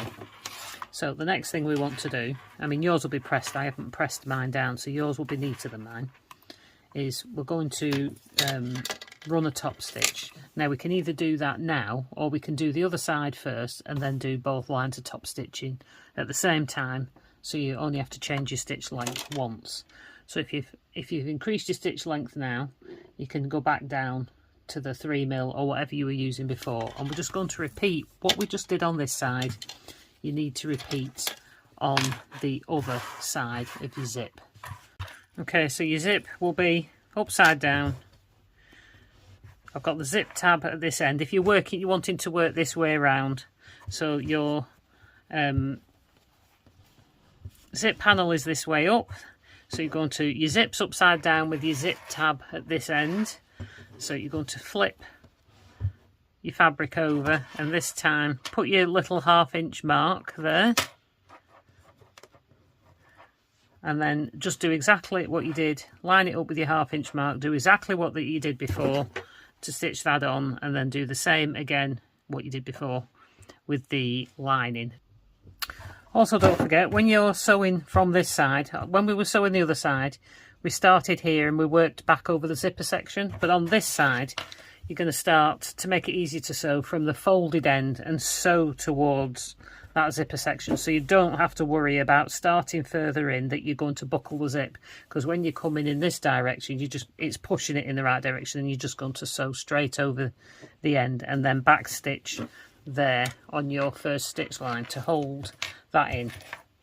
Also, when you're sewing your lining in on this side as well, your folded end is here. You're starting at this folded end when you're sewing, so you might want to fold your end in now, whereas we did it on this side because of where we started. You're turning things over and you're working, when you're sewing on the other side, you're working the opposite way. So if you put the 1 inch line there at this end, add a little bit of glue on when you're doing this end, your 1 inch line, and fold the raw edge in, because we're going to line that end up first this time. It works the opposite way round. So then this is going to line up over your folded edge here, and you're going to be sewing towards the raw edge. So if it does end up overhanging when you get to the raw edge, if this sticks out, you can trim it down to match. You don't need to worry about it pushing out slightly, because you can just, because it's a raw edge this end, you can just trim it to fit.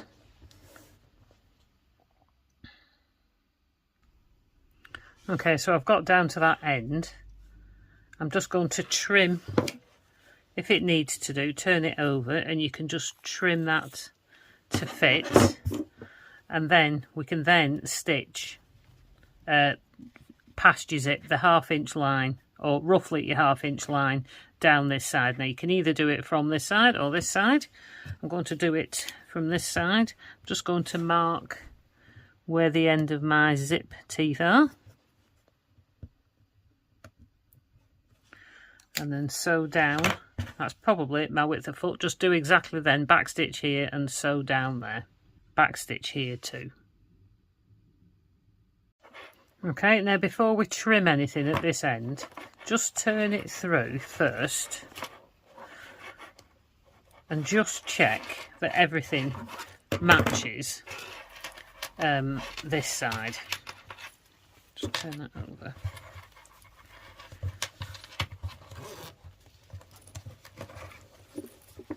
Just going to fasten my zip up a little. Okay, so fold, so everything, so it pretty much matches at that end. So you want to see that both ends match at this end. Okay, so everything matches, it's stitched okay. If you hadn't stitched far enough over, if you'd stitched on this second side, if you'd stitched too far towards the raw edge, then this side might look a bit longer, and you could just go in and stitch again a bit closer, so that then both ends match. It's just easy to check that first before you trim your seam allowance, because you don't want to trim it and then have to go back and sew it again, because you might get fraying and it might just make it a little bit more difficult. So now I can trim this seam allowance, trim the corner, turn it through, base stitch it down like before. Okay, so there you go. So that's both sides sewn in and basted along that edge. So all we need to do now is we're going to top stitch along this edge. So so we don't have to worry about back stitching, if we start here, I'm going to start here at this end, don't forget to set your machine at a top stitch length. I'm using 4mm at the moment. You can use anywhere between 3 and 4. Just make sure it matches throughout your bag. So I'm just going to start here. You don't need to back stitch. Stitch to here, leave your needle down and turn, and then stitch up to here, about 1/8 of an inch from the edge. Leave your needle down and turn, and then you're going to stitch all the way along to here. Leave your needle down and turn. Go down to your basting line here, leave your needle down and turn, and then just stitch a few stitches. You don't need to worry about back stitching, and then because that'll be hidden in the seam, and then just cut your thread and then repeat on the other side. Okay, so there we go, we've got both sides stitched in, and that's your zipper panel in. Now if your stitching's a bit wonky, I imagine you'll be using a coordinated thread, so that your thread matches your fabric and it'll disappear in anyway. So like me, I've got a slightly crooked stitch there. If that was coordinating, it wouldn't matter. So there we go. So that's now ready to sew into your lining.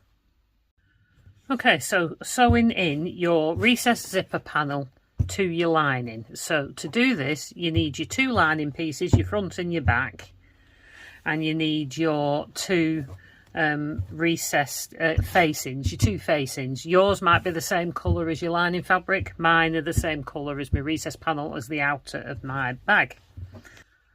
So you need to decide which is the back, which panel is going to be the back of your bag, on the inside back of your bag, and which is going to be the front, because that'll matter on which way round you put your zip.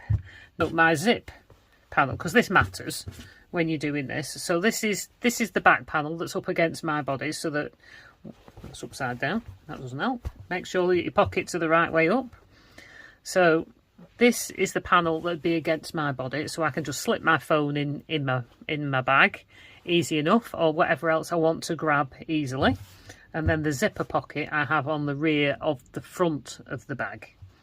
So you need to just decide first which way round you're going to have, because that'll matter in the direction that you're putting your recessed zip panel in, because you want it to open the right way. So my bag opens from left to right, the same as the zip I've got inside. So, but you might want it to go the other way, so just bear that in mind first. So make sure you've got on the right way around. So I'm just going to stitch it to the inside front first. So I'll move the other panel out of the way.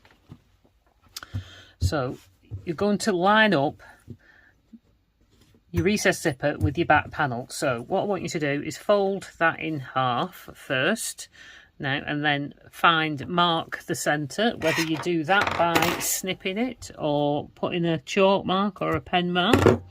Now, our seam allowance here is only 1/4 of an inch. I'll probably snip that a bit far. I might have to just sew it ever so slightly bigger. You need to snip within your seam allowance. The seam allowance is here 1/4 of an inch. Okay, so you should have already done it on your lining panel. If you've not, find your centre there, and then you can line them both up.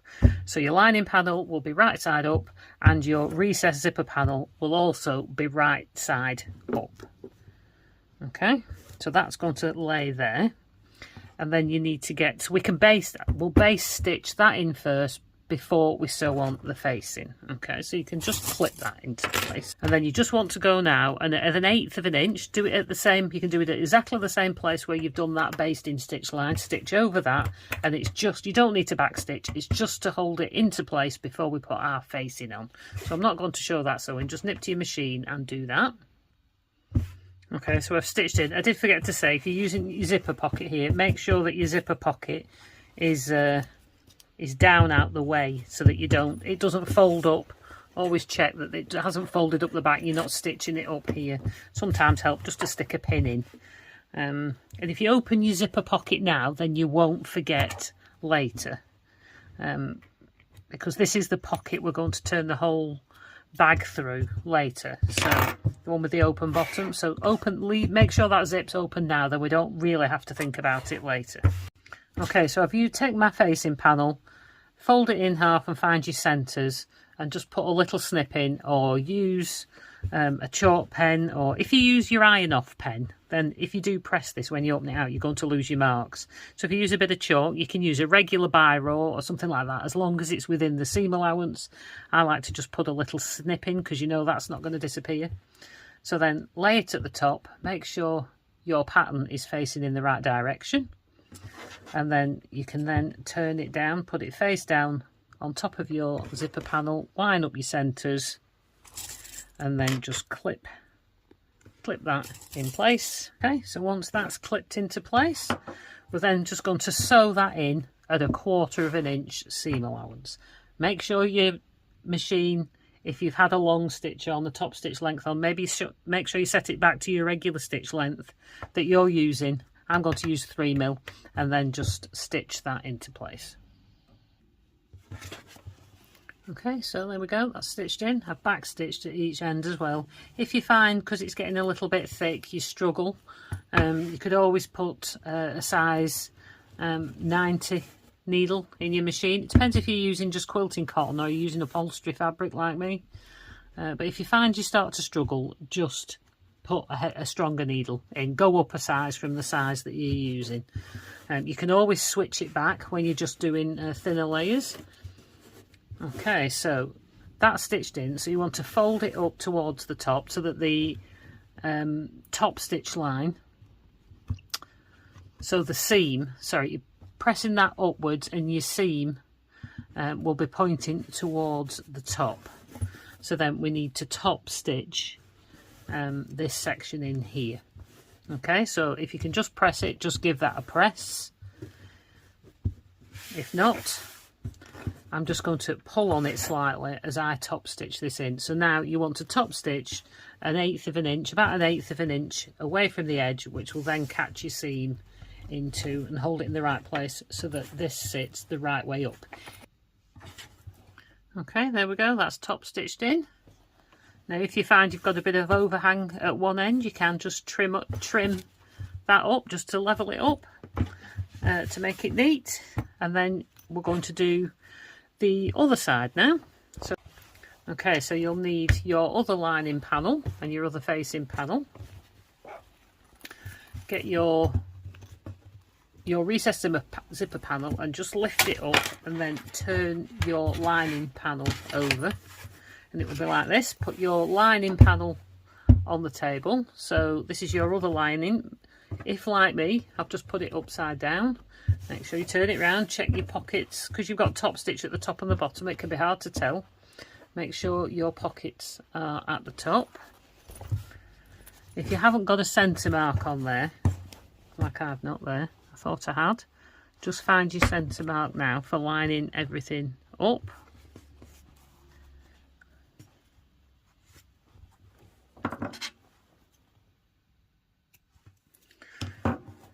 Okay, so you've got your pocket panel, your slip pocket panel. I've got my slip pocket panel right side up, and then you're going to take your other lining panel you've just prepared. There's your recessed panel under there, so lift up that side of the recessed panel and then line up. Have we got a centre mark here? No, just put a centre mark on there. Should have done it at the same time I did the last one.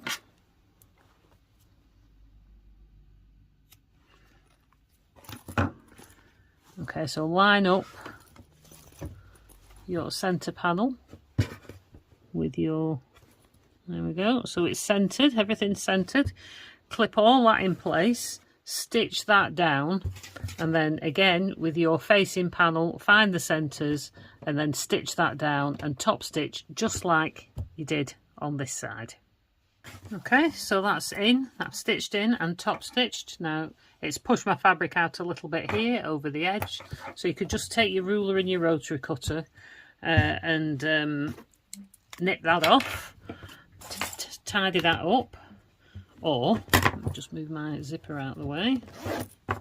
I can put my ruler and draw a line on and then just trim that off, straighten that up. Don't just, if you do it by eye, you can go a bit wonky donkey. Okay, so that's your recess panel, stitched in to your lining now. Okay, so if you've made it this far, well done. You'll have your front, you'll have your back, and then you'll have your lining piece with your facings. Now, if you like to do your corners, your box corners, where you cut them out first and then sew them, at this point, if you haven't already done that, you need to do that now. So we're using 2.5 inch, we're using a 1/2 inch seam, so it will be a finished 2-inch corner. So you need to draw them on and cut them out if you're going to do that. If you're going to do it that way, do that now before we go any further. If not, I like to do them afterwards. So if you like to do them afterwards, we'll carry on from there. So we'll finish off our lining panel first, I think. So all we need to do, we don't need to leave a turning gap. We're just going to sew these lining pieces together as you would normally. The thing you'll just have to remember to do is fold your zip in so you don't catch it, and I would suggest sticking a couple of pins in just to hold this out of the way. Okay, so do that first. So then that's pinned out of the way. You could put another one there if you wanted to. Okay, so now we're ready to assemble the lining.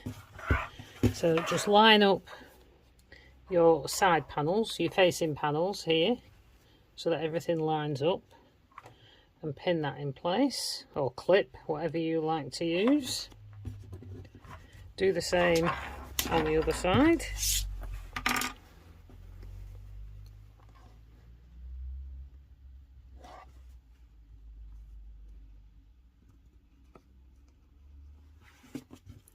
And then just finish pinning all the way around. So once it's all pinned in place, we're going to sew it together with, we're going to start at a 1/2 inch seam allowance, which is 4/8, and maybe come in as we get down to about here, move in to a 5/8 seam allowance. Just move it in a little bit, and that just brings it in slightly so it'll fit in your bag better with no bagginess. So 1/2 inch, start at 1/2 inch, get down to about here, sort of move in to it's an 5/8 of an inch, and go all the way around. We don't need to leave a turning gap because the turning is through the zipper pocket. So all the way around, when you get up to about here, reduce back down to 1/2 inch and all the way to the top. Make sure to back stitch at the start and the finish. I'm just using my regular stitch length to sew this together, maybe up to about 3mm, because you've got quite a few layers to go through. Now, if you think your machine will struggle, if you haven't already, you can always switch to a heavier duty needle, maybe go one up from the one that you're on now. Again, it might be worth pinning your pocket, your zip pocket, down so that it doesn't flip up and you don't stitch it into a seam by mistake. Okay, so that's the seam sewed. So once we've done that, you can see there. So we now want to box our corners on this section. So you need your pen and your ruler, and it's 2.5 inch from the edge if you're doing straight from the edge, or 2 inch from your seam line. And as you can see, because I've increased by 1/8 of an inch, it'll be 2 5/8 as opposed to 2.5. So if you just do, I'm just doing it from the stitch line as opposed from the edge. So a 2 inch, so it will be a 2 inch corner because the 1/2 inch was for the seam allowance. So I'll do that on both sides.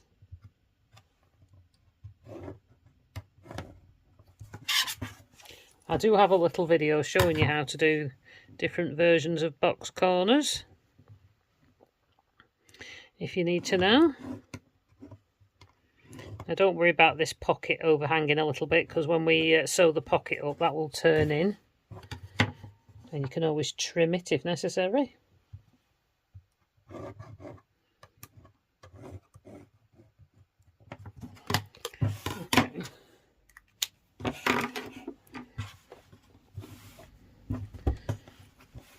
Okay, so that's your box corners drawn on. So now I'm just going to open the zip. So you want to open your corners out. I'll just unzip, undo that. And then line up my two lines. The corners of the box corner should sit in the fold.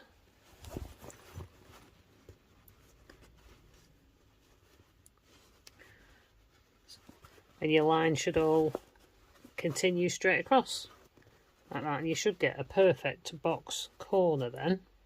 So I'm just going to pin that because I don't want that to slip.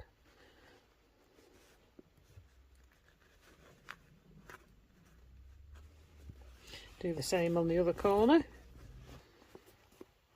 Try to turn the fold at the bottom the same direction as you just did the other one. So if you're having one seam going one way and one seam going the other way, make sure it matches, otherwise so you don't get twisted. Okay, points in the folds, so that's stretched out, that's nice and flat. You'll know you've done it right because your line should be straight, it should meet on both sides. Okay, so then we're going to stitch across these. I like to double stitch this line to make sure it's not going to come undone. Okay, so that's my stitched corners. I do a second line next to the first one, about 1/8 of an inch to 1/4 of an inch away, and then when you cut off your corners, that line, you shouldn't fray hopefully past that line. You could always do a line of zigzag instead, but I just do a straight stitch and then cut relatively close to that line. Okay, so that's your lining sewn. Right, so we'll just double check everything.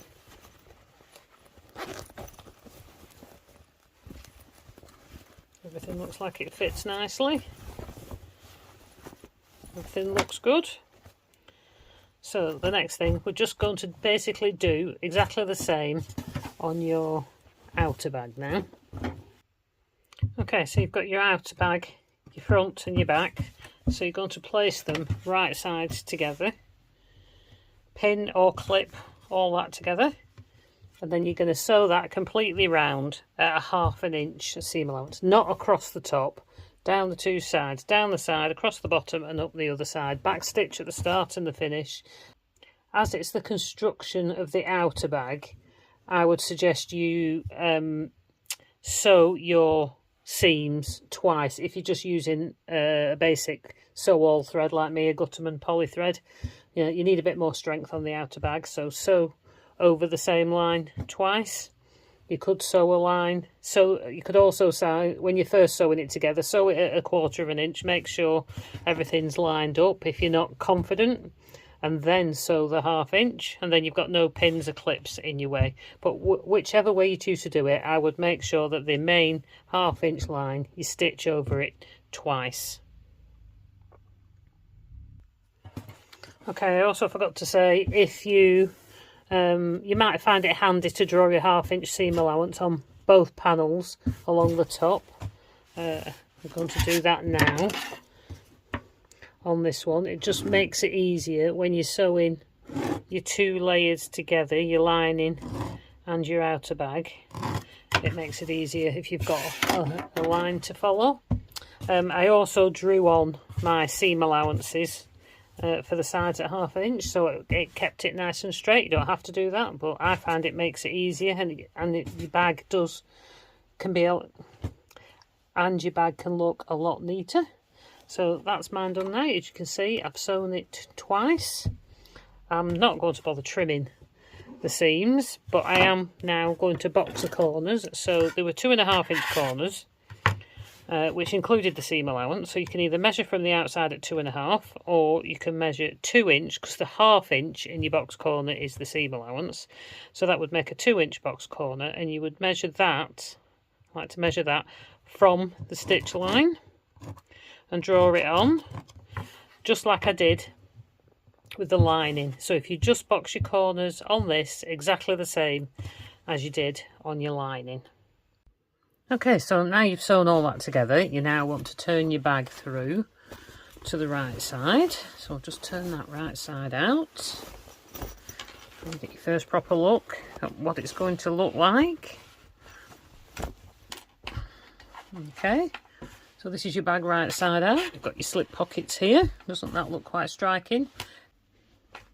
Okay, so that's your bag. So you've had a look right side out. So now you just want to turn that back inside out. Okay, so this is how we're going to assemble it. So we're just going to put the two bits together at the moment, and then we're going to make the strap. So that's your outer bag right side out. Then you will get your lining bag, and turn that so the right side is facing out. So technically your lining, this is inside out. Okay, so you'll see your lining panel. I've opened my zip all the way. Make sure that your inside zip pocket is now open. If you haven't already done that, make sure that's open, because we're going to turn the bag through the zip pocket. And you will put your lining inside your outer bag. This is how they're going to go together. And you can just check at this point whether everything lines up okay. So you'll push everything down inside, and then you'll just have this top section here. Your zip needs to be down inside, and then you can just check that everything lines up okay, because you don't want to get to this point, and if your seams are slightly out, everything might not line up okay, and it's better to find that out now rather than later.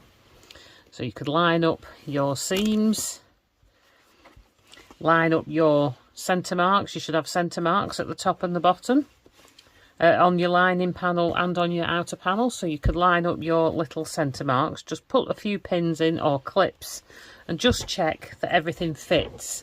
And then if everything doesn't fit okay, say if your lining is too small to fit inside, you know, to stitch smoothly, neatly around the top, you could undo the top bit of your seam and stitch it a little bit further in to give you a little bit more room, or vice versa. If you need to stitch it a bit tighter, if your lining's too big, then you can put a few more stitches in and make the seam a little bit bigger, so that everything will fit in nice and snug, because you want everything to lie flat. So check that first, and then this is how your bag will go together. And at that point, we're just going to put this aside for a minute, and we need to make your strap for your bag. So the strap is being sewn directly into the bag on one side, and you need a tab at the other side with your D-ring on. This is if you want to make your extending strap, so that you can make your strap longer and shorter. If you don't want to make your strap longer or shorter, you can completely omit this piece and sew this end of the strap in. You won't need either piece of hardware. You won't need this or this if you want to omit the hardware completely. If you're just making the bag for yourself and you know how long the strap needs to be, you can just sew the strap directly in to the bag on both sides. But if you're making them to sell, or if you're not sure how tall the person is that you're going to be gifting this to, you can add this tab with some hardware so that they can make it longer or shorter. Plus, sometimes the hardware elevates the look, makes it look a little bit more expensive. But we're just using pre-made strap. You can also make your own strap. Okay, we'll just move that away.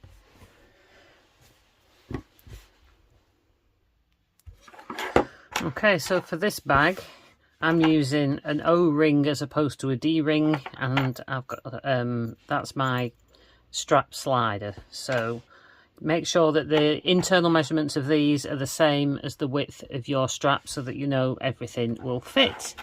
Okay, so to make the section, the tab for attaching your O-ring or your D-ring to, whatever you've got.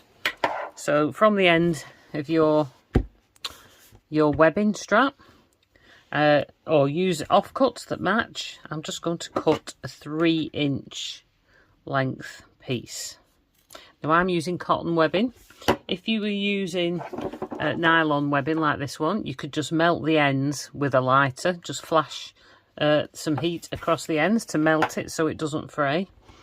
Now I'm using cotton webbing. Now this does fray quite a lot, so you could add some fray check along the edge of these two ends.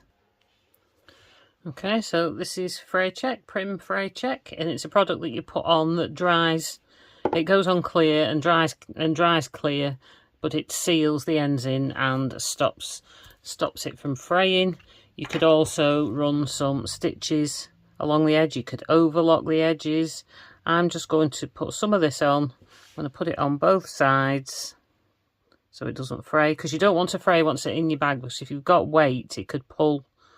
You don't want it to pull out of your bag with the stitches pulling between the strands. That has happened to me once. And that was with the nylon. When that happened to me, that happened with the nylon one. I didn't melt it, the end. So you would let that dry. And then I'm going to put the ring on. Now when I stitch these two ends together, I'm going to run some stitches along here.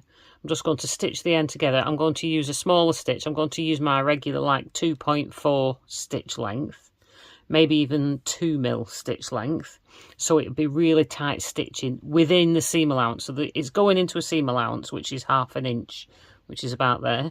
So you want to sew it maybe at about 1/4 inch, and I'm going to do 2 or 3 lines of stitching backwards and forwards, first within the seam allowance. You could do a zigzag stitch as well. You could do a zigzag backwards and forwards a few times, and that will seal the ends in. So we're going to do that at about 1/4 inch. If you want to stitch it across here, make sure you don't hit your D-ring or your ring. You could stitch a couple of lines across here as well, so your ring won't slide up and down. The choice is yours whether you do that or not. I haven't done it on this one. I do it on quite a few bags, but because it's quite short, I haven't bothered doing it on this one. But saying that, if you don't put a stitch line here, your ring can turn around. Now, on a circle ring like this one, it doesn't matter if it turns around because it's a circle and it'll look the same. If you're using a D-ring, these can turn round as you're using them and look a bit odd.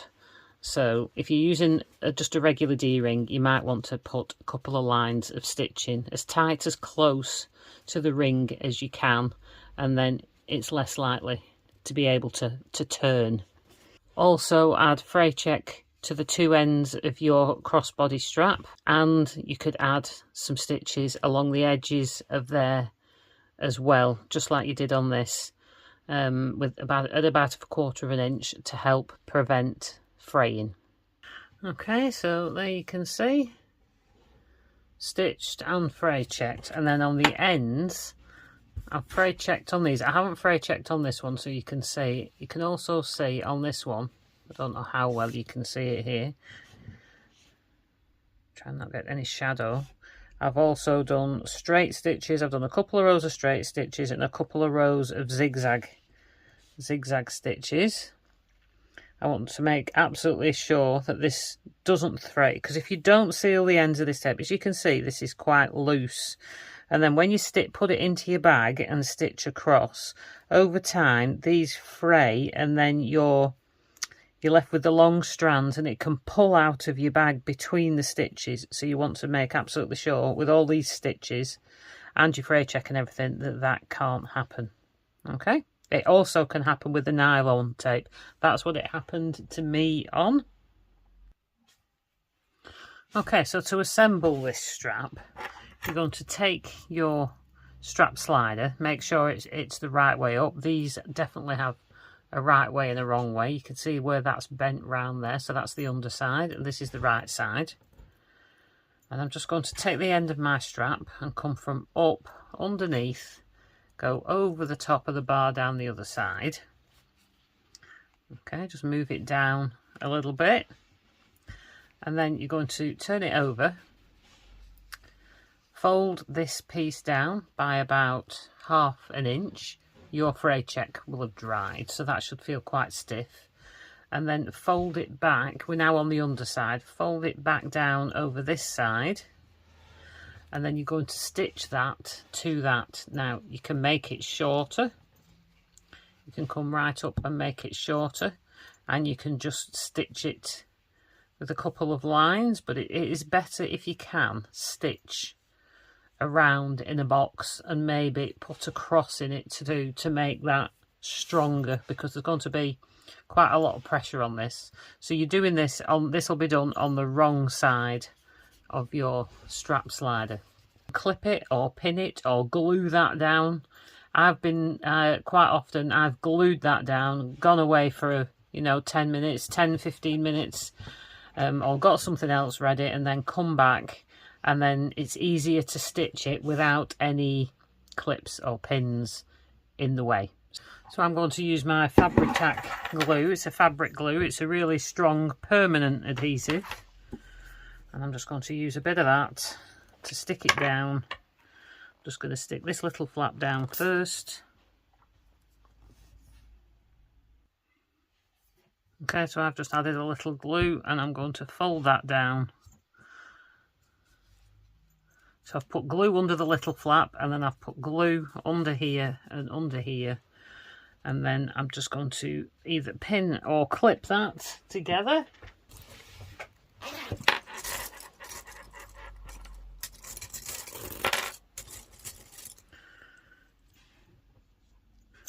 Okay, I'm just going to add a couple of clips.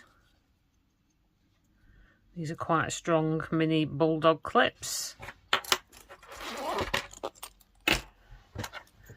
Okay. So I've added a couple of little bulldog clips to hold that all together while it glues in place. And then I'll come back to that. I'll go and make a cup of tea, come back to that in 10 minutes, 5 or 10 minutes, and that should have stuck enough for me to take these off, take it to the sewing machine and sew it without any clips or pins in the way. Okay, that should probably be dry enough now. Take my clips off so you can see now that that's held in place. So I can now go and stitch a box on here to hold it all together.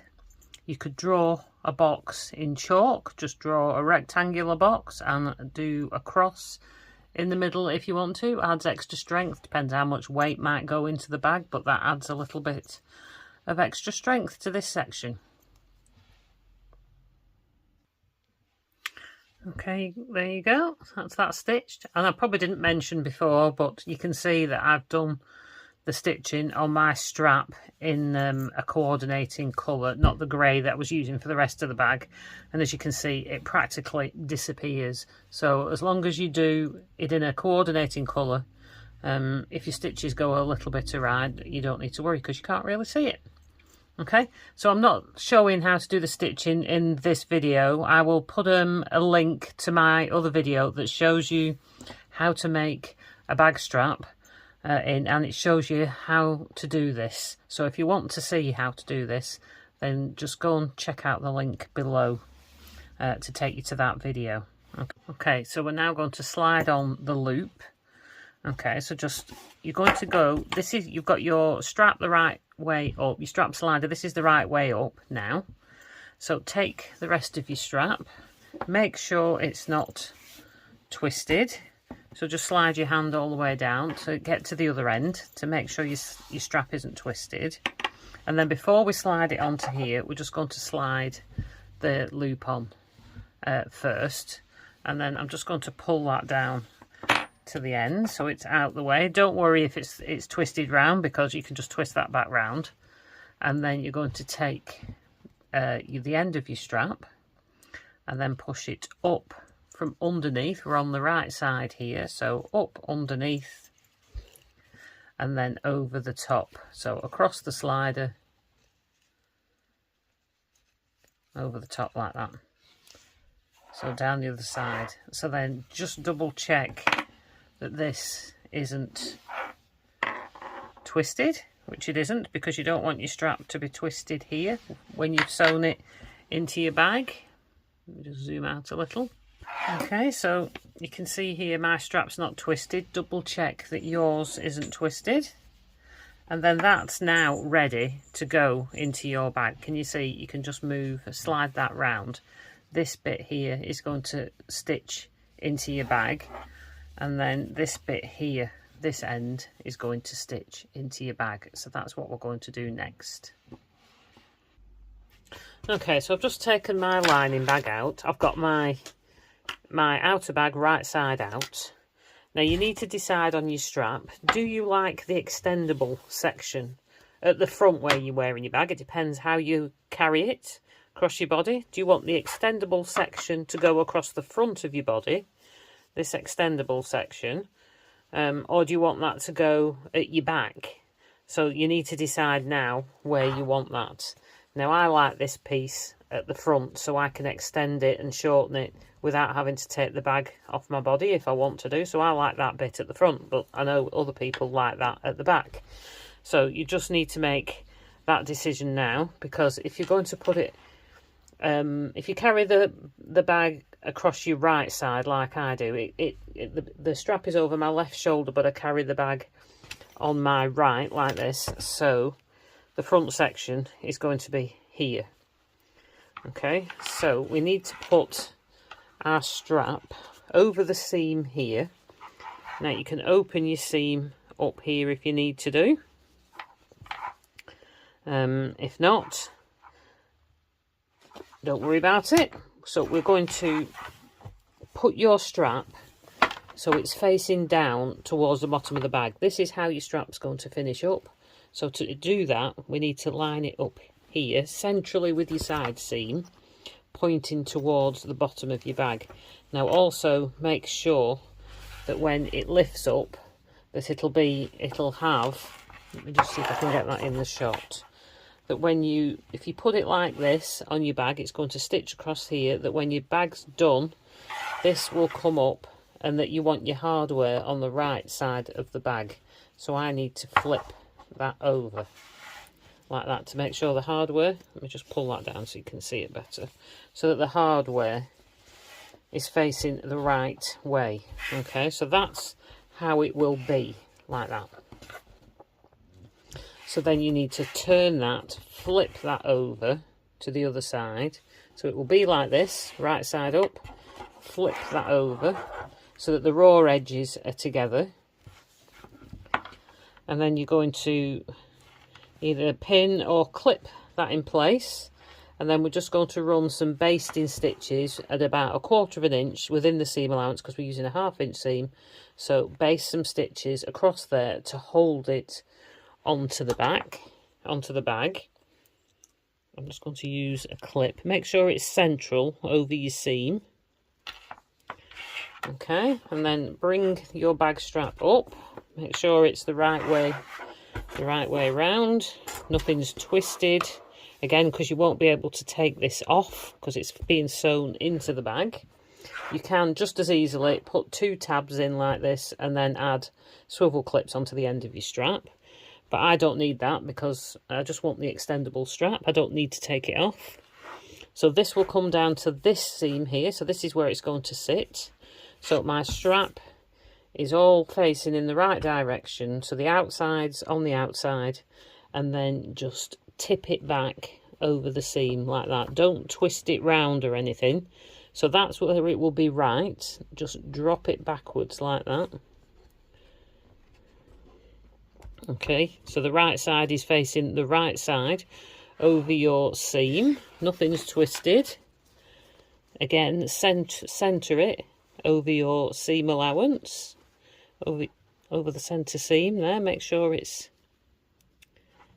Now you can open your seam up there if you want to flatten it out, and then you can do the same on your lining as well, and then clip that on to stitch on later. I'm just going to double check that. I don't think I opened my seam. Open my seam up on that one just so it matches.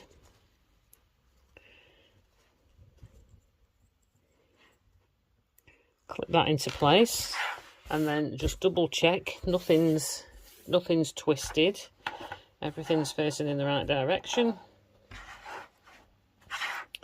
And then we're going to just baste those into place.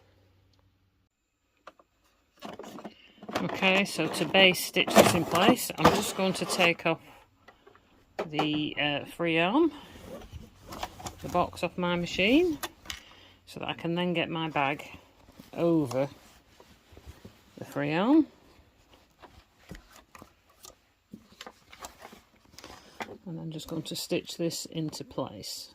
Okay, so I'm just going to try and hold that. I'll take my clip off. You could put a pin in this. I'm going to start in the middle so that I'm not pushing the whole. If you start off the edge, when you start stitching, you could push your whole strap this way, in this direction towards you. So I'm starting in the middle, and I'm just going to put my needle straight down. So I'm just going to go a bit further over because I want it at less than ½ an inch, so 1/4 inch. So put my needle straight down, and then I'm just going to sew across just my regular stitch length. I'm not using big stitches here because I want the extra strength. And then just sew back forwards again. You could do this with zigzag stitches as well, again to make sure it stays in place. So that's the one, and then I'm just going to repeat that on the other one. Okay, so there we go. That's that just basted into place. Okay, so that's our bag strap basted on. So I'll just move a couple of things out of the way. So again, I'm also now just going to double check again that everything is not twisted. So you can see there, it's flat. Slide these down. My strap isn't twisted. Because now at this point again, if your strap was twisted, you could take that off and untwist it, so it's ready to go. So now you can just take that and tuck it down towards the bottom. Take it and tuck it towards the bottom of your bag. I'll trim any threads off later. Okay, so it doesn't matter if it gets twisted up here, because as long as this is straight at the top. So I've got the strap now is all sitting down the back. In fact, even if you wanted to be extra careful and keep it all out of the way, I'm going to push that strap down inside the back pocket. Now you need to make sure this is straight here and that this is straight here. I've pushed my strap down in there. So this is all straight in here. So I'm now going to turn that bag, grab everything and turn it inside out. Okay, so that's now turned inside out. Okay, now you've turned your bag inside out, you can take your strap out of that zipper pocket and pop the strap back down, put it down inside the bottom of the bag, and I'm going to zip up that pocket so that it doesn't get in the way when I'm putting the lining in. Okay, so my strap is now inside the bottom of the bag. Now when you put your lining in, so your lining is the pretty side facing out and the wrong side inside, so that we put the bag outer and the bag lining right sides together. Now you just need to make sure that you put this in the right way around. So this is the front of my bag, so that's the direction it's going to be facing in. So you need to make sure that the zip is at the right end that you want. So I want mine in this way because I want the zip on this side. So just make sure you double check that first, that you're putting it the right way in, and then push that all down inside. Okay, making sure this zip end gets pushed down in there as well, and then you're just going to line up all your top edges and either pin or clip them together. So what I like to do first is line up your side seams first. Now I'm going to use my big clips on these first, and I will probably pin it as well. So line up your side seams. So I've opened my seams there, so I'm going to open my seams here. Now this will be quite bulky now when it's going through your machine. Okay, so line up everything so it's straight. You want all these seams to line up. Now initially I'm just going to put a clip on there. I can straighten this all up afterwards. These are much stronger than your little clips.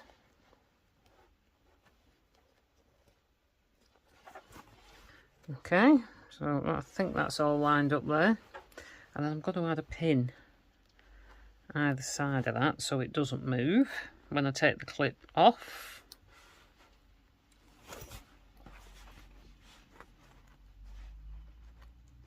Then go back to this side and do the same on this side. You can always go back and adjust these if you need to do. So once they're in place, they're your main two, then line up your little centre marks and deal with those next. So I'm going to add a pin there. I'm going to be sewing it on the outside, so I'm making sure I put my pins in the right way around. And then do the same on this side. I haven't got a centre mark there, but when I pull that flat, this, can you see this sits completely flat and straight? There's no buckling anywhere. So stick a pin on there now.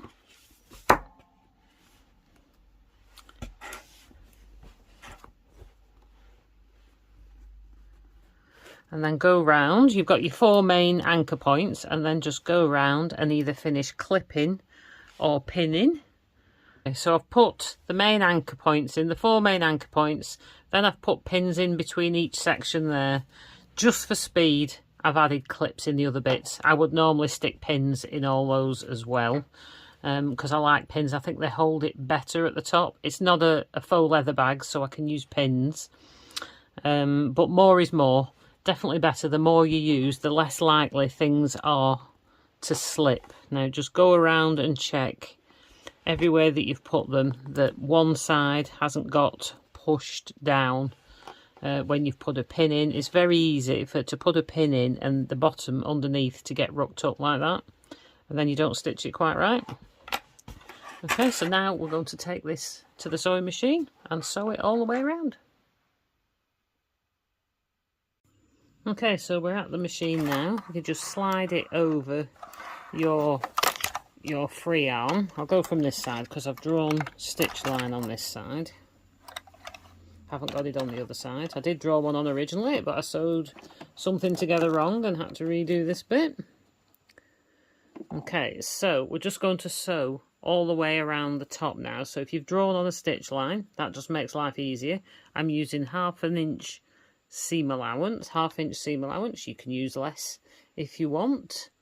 You could do width of foot, might make it easier for you, but as I've got a stitch line here and I'm going to do 1/2 inch.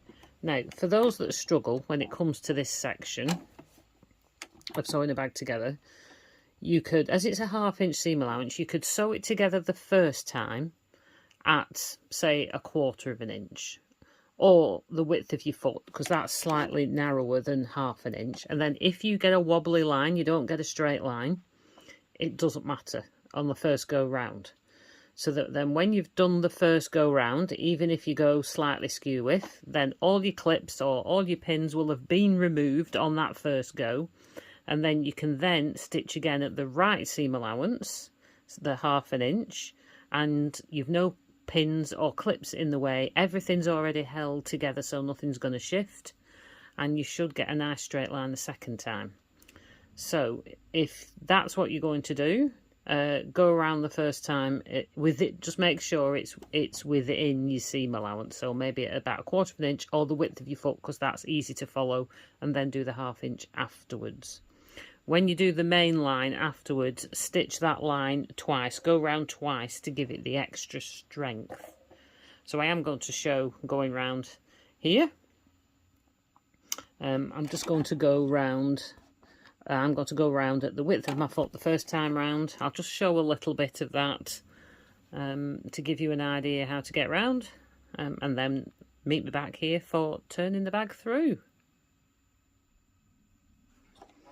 So I'm going to take that clip out. Doesn't really matter where you start. I'm just using my regular stitch length, or about 3mm. My regular stitch length's 2.4. I'm just going to do this. No, I'm going to do this at 2.4. My usual 2.4, because it's only 2 layers we're sewing together.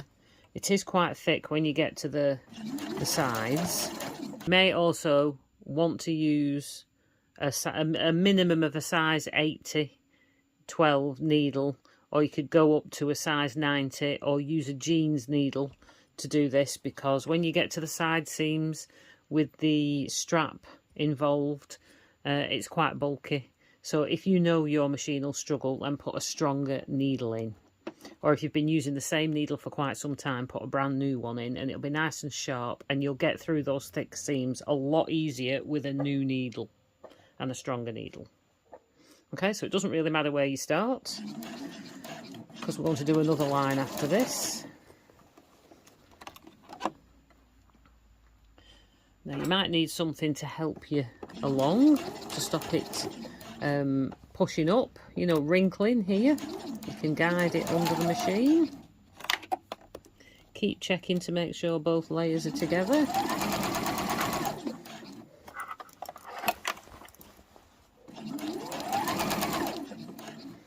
I don't like sewing over my pins.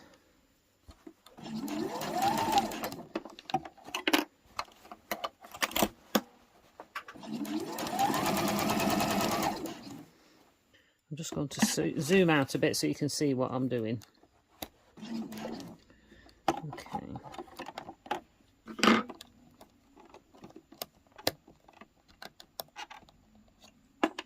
Now, do your best not to let that move. I'm going to press right down on that seam there.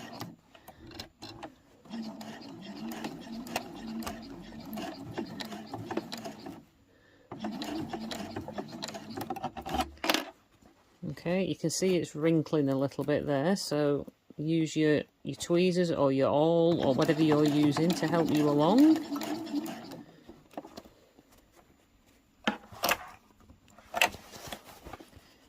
Keep everything pulled down into place. I'm just going to guide that a bit, I don't want it wrinkling up.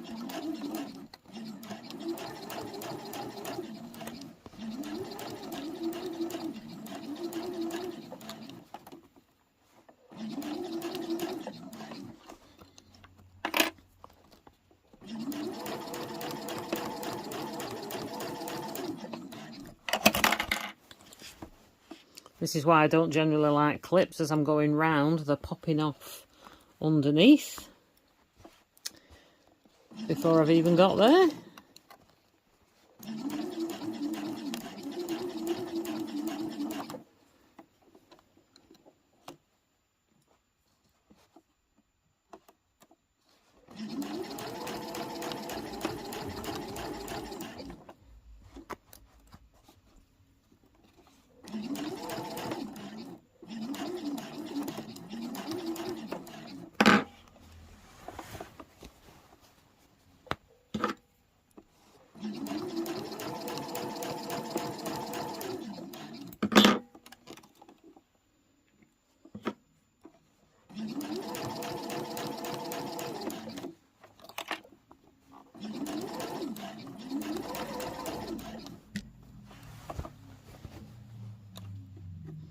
Okay, I wanted to show this sewing in real time for those that are newer. I want to see how I do it. If you don't want to watch this, you can just skip past it onto the next bit.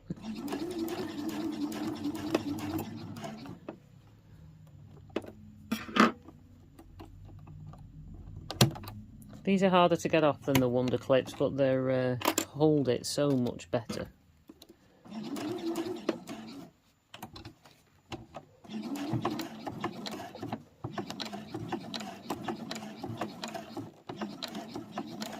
You could use your bulky seam aid back here, or this is a bulky seam aid on the back of your foot if you've got one of these.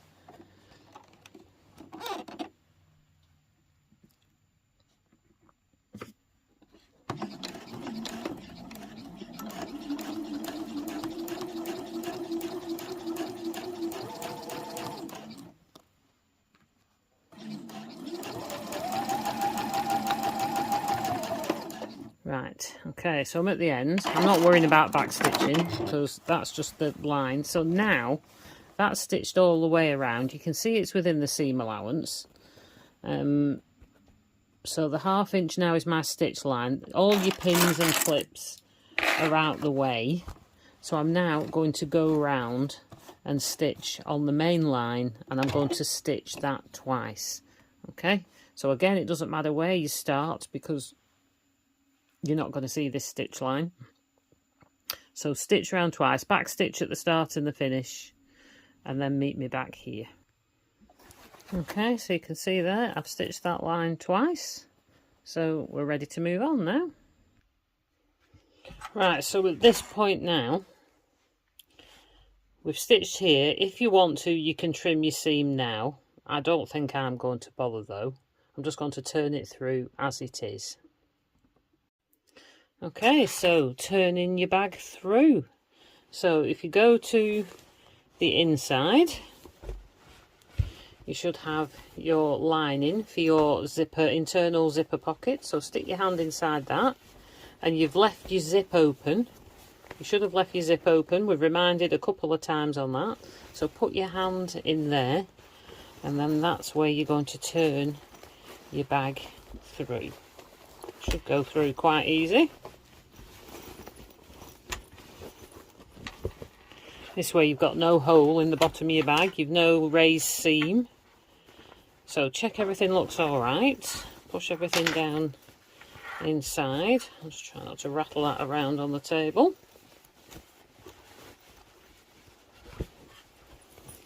Okay, so there is the zipper pocket lining to sew up. You can just do that at the end. Just turn the bottom inwards. I'm not going to do this yet because I want to make sure everything looks right first, but this is easy enough to sew. You can just turn it in, turn all the edges in like this. Decide on how big a seam allowance you want, doesn't really matter.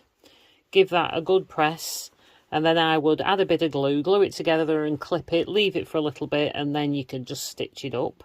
Or you can just clip it or pin it and just stitch it up once you've pressed it. However you find easiest. So I'm just going to push that down inside the bag, out of the way. Check everything all zips up okay. So this is your bag at the top now. So all we need to do now is top stitch. Now if you're bothered about top stitching, if you've used a cotton fabric, give it a really good press. Roll all your seams out and give everything a really good press. I don't want to do that with this fabric because it's polyester. I don't want to risk distorting anything, and it doesn't crease anyway, so it's hard to press anyway. So what I would then do is go around and clip all those seams that I've rolled out so that it stays flat. This you would do on vinyl. You could do this if you were doing a vinyl bag as well, a faux leather bag. Roll all your seams out and then just clip them so they stay flat while you're top stitching. Okay, there you go. That's now all clipped. Now at the sides here where your straps are in, this is quite thick. So if you think your machine will struggle and won't be able to stitch over those thick layers, there is absolutely no reason why you can't just top stitch from here at the side and stitch across to the other side where your strap starts and stop and back stitch. Do a couple of back stitches and then turn around and do the same again from the side of the strap to there and back stitch, and don't stitch over these side strap pieces, and just have the top stitch along the front and the back without those side panels, and then you've not got to worry about ruining your finished bag if you think your machine won't get through those sections, because some machines I know may struggle because it's quite thick. Okay, again, so I'm going to be sewing over my free arm and my machine. So you can just slide your bag on. I'll just undo that, re-undo that zip because I've done that up.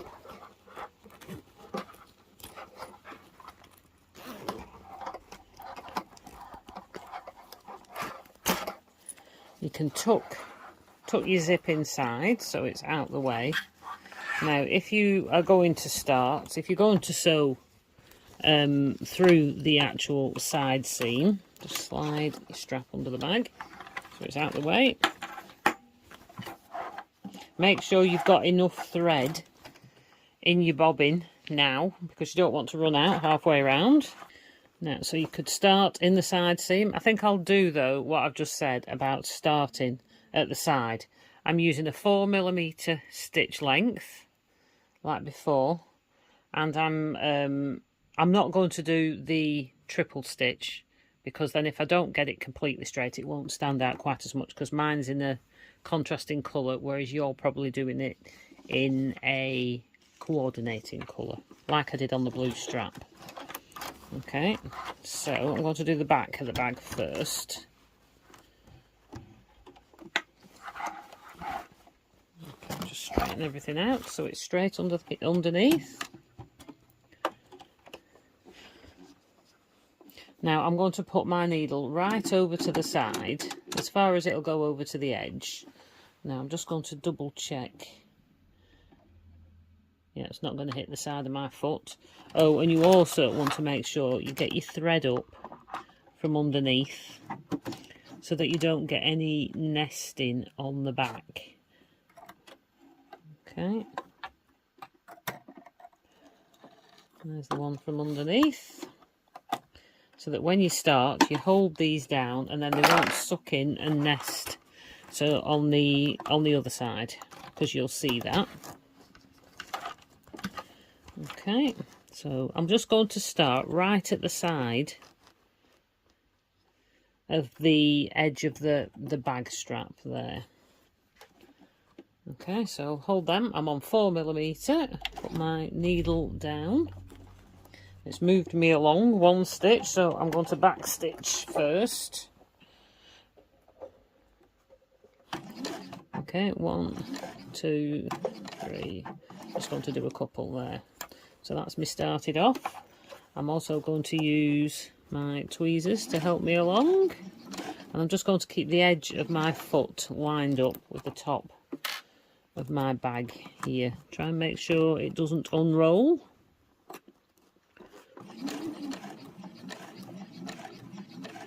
And just go slow.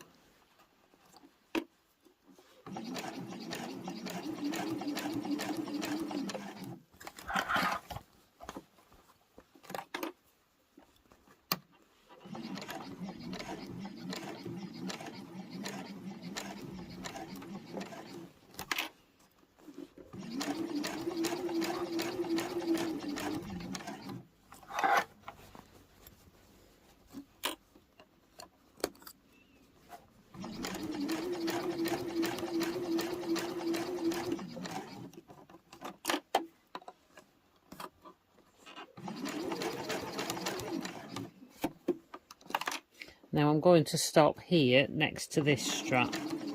See how far I can go. Just keep adjusting your bag. 1, 2, right. I'm just going to go there and then I'm going to back stitch 2. Go forward them 2 stitches again. Okay, and then finish that off. So I haven't had to fight with the side panel. Okay, so there we go. That's just the sides of the strap, and then I'll do the same on the front. Again, start with your threads out.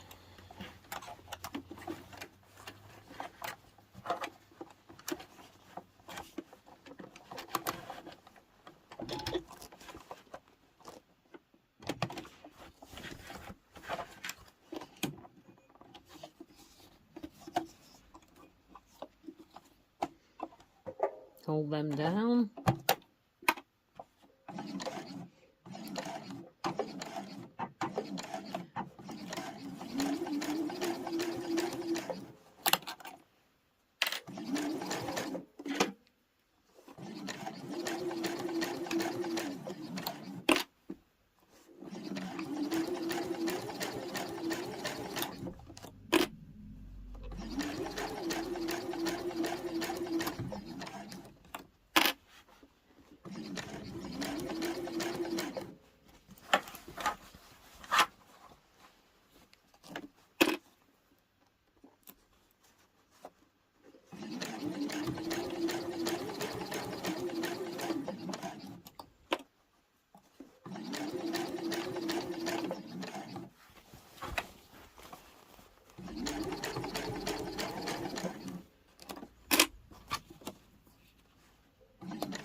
Okay,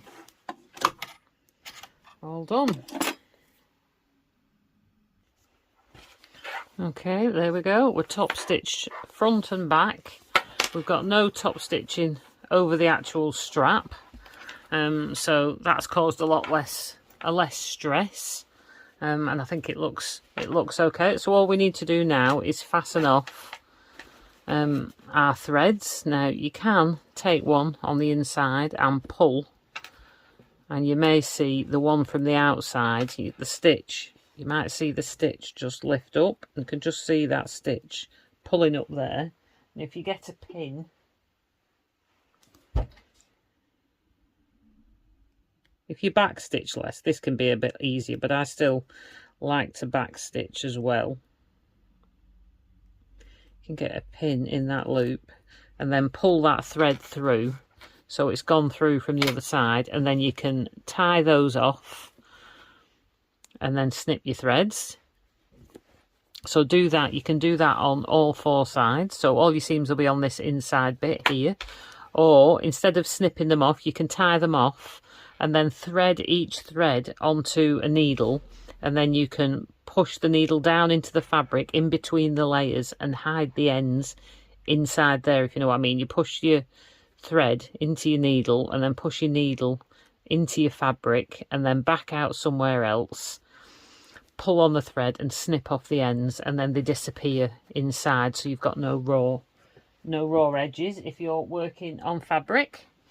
So if you do that now, finish all those seams off, and then all you've got left to do is sew your pocket up. Okay, so to sew our pocket up, just fraying a bit there. So just fold your seams down inside. You can do a reasonable, I've left enough for you to do a reasonably large seam here to make it easier. So just fold them in, give it a press, clip all that together, and then just stitch that up. You can just run a stitch all the way along the edge of that on your sewing machine to sew that together quite close to the edge. Don't forget to backstitch at the start and the finish.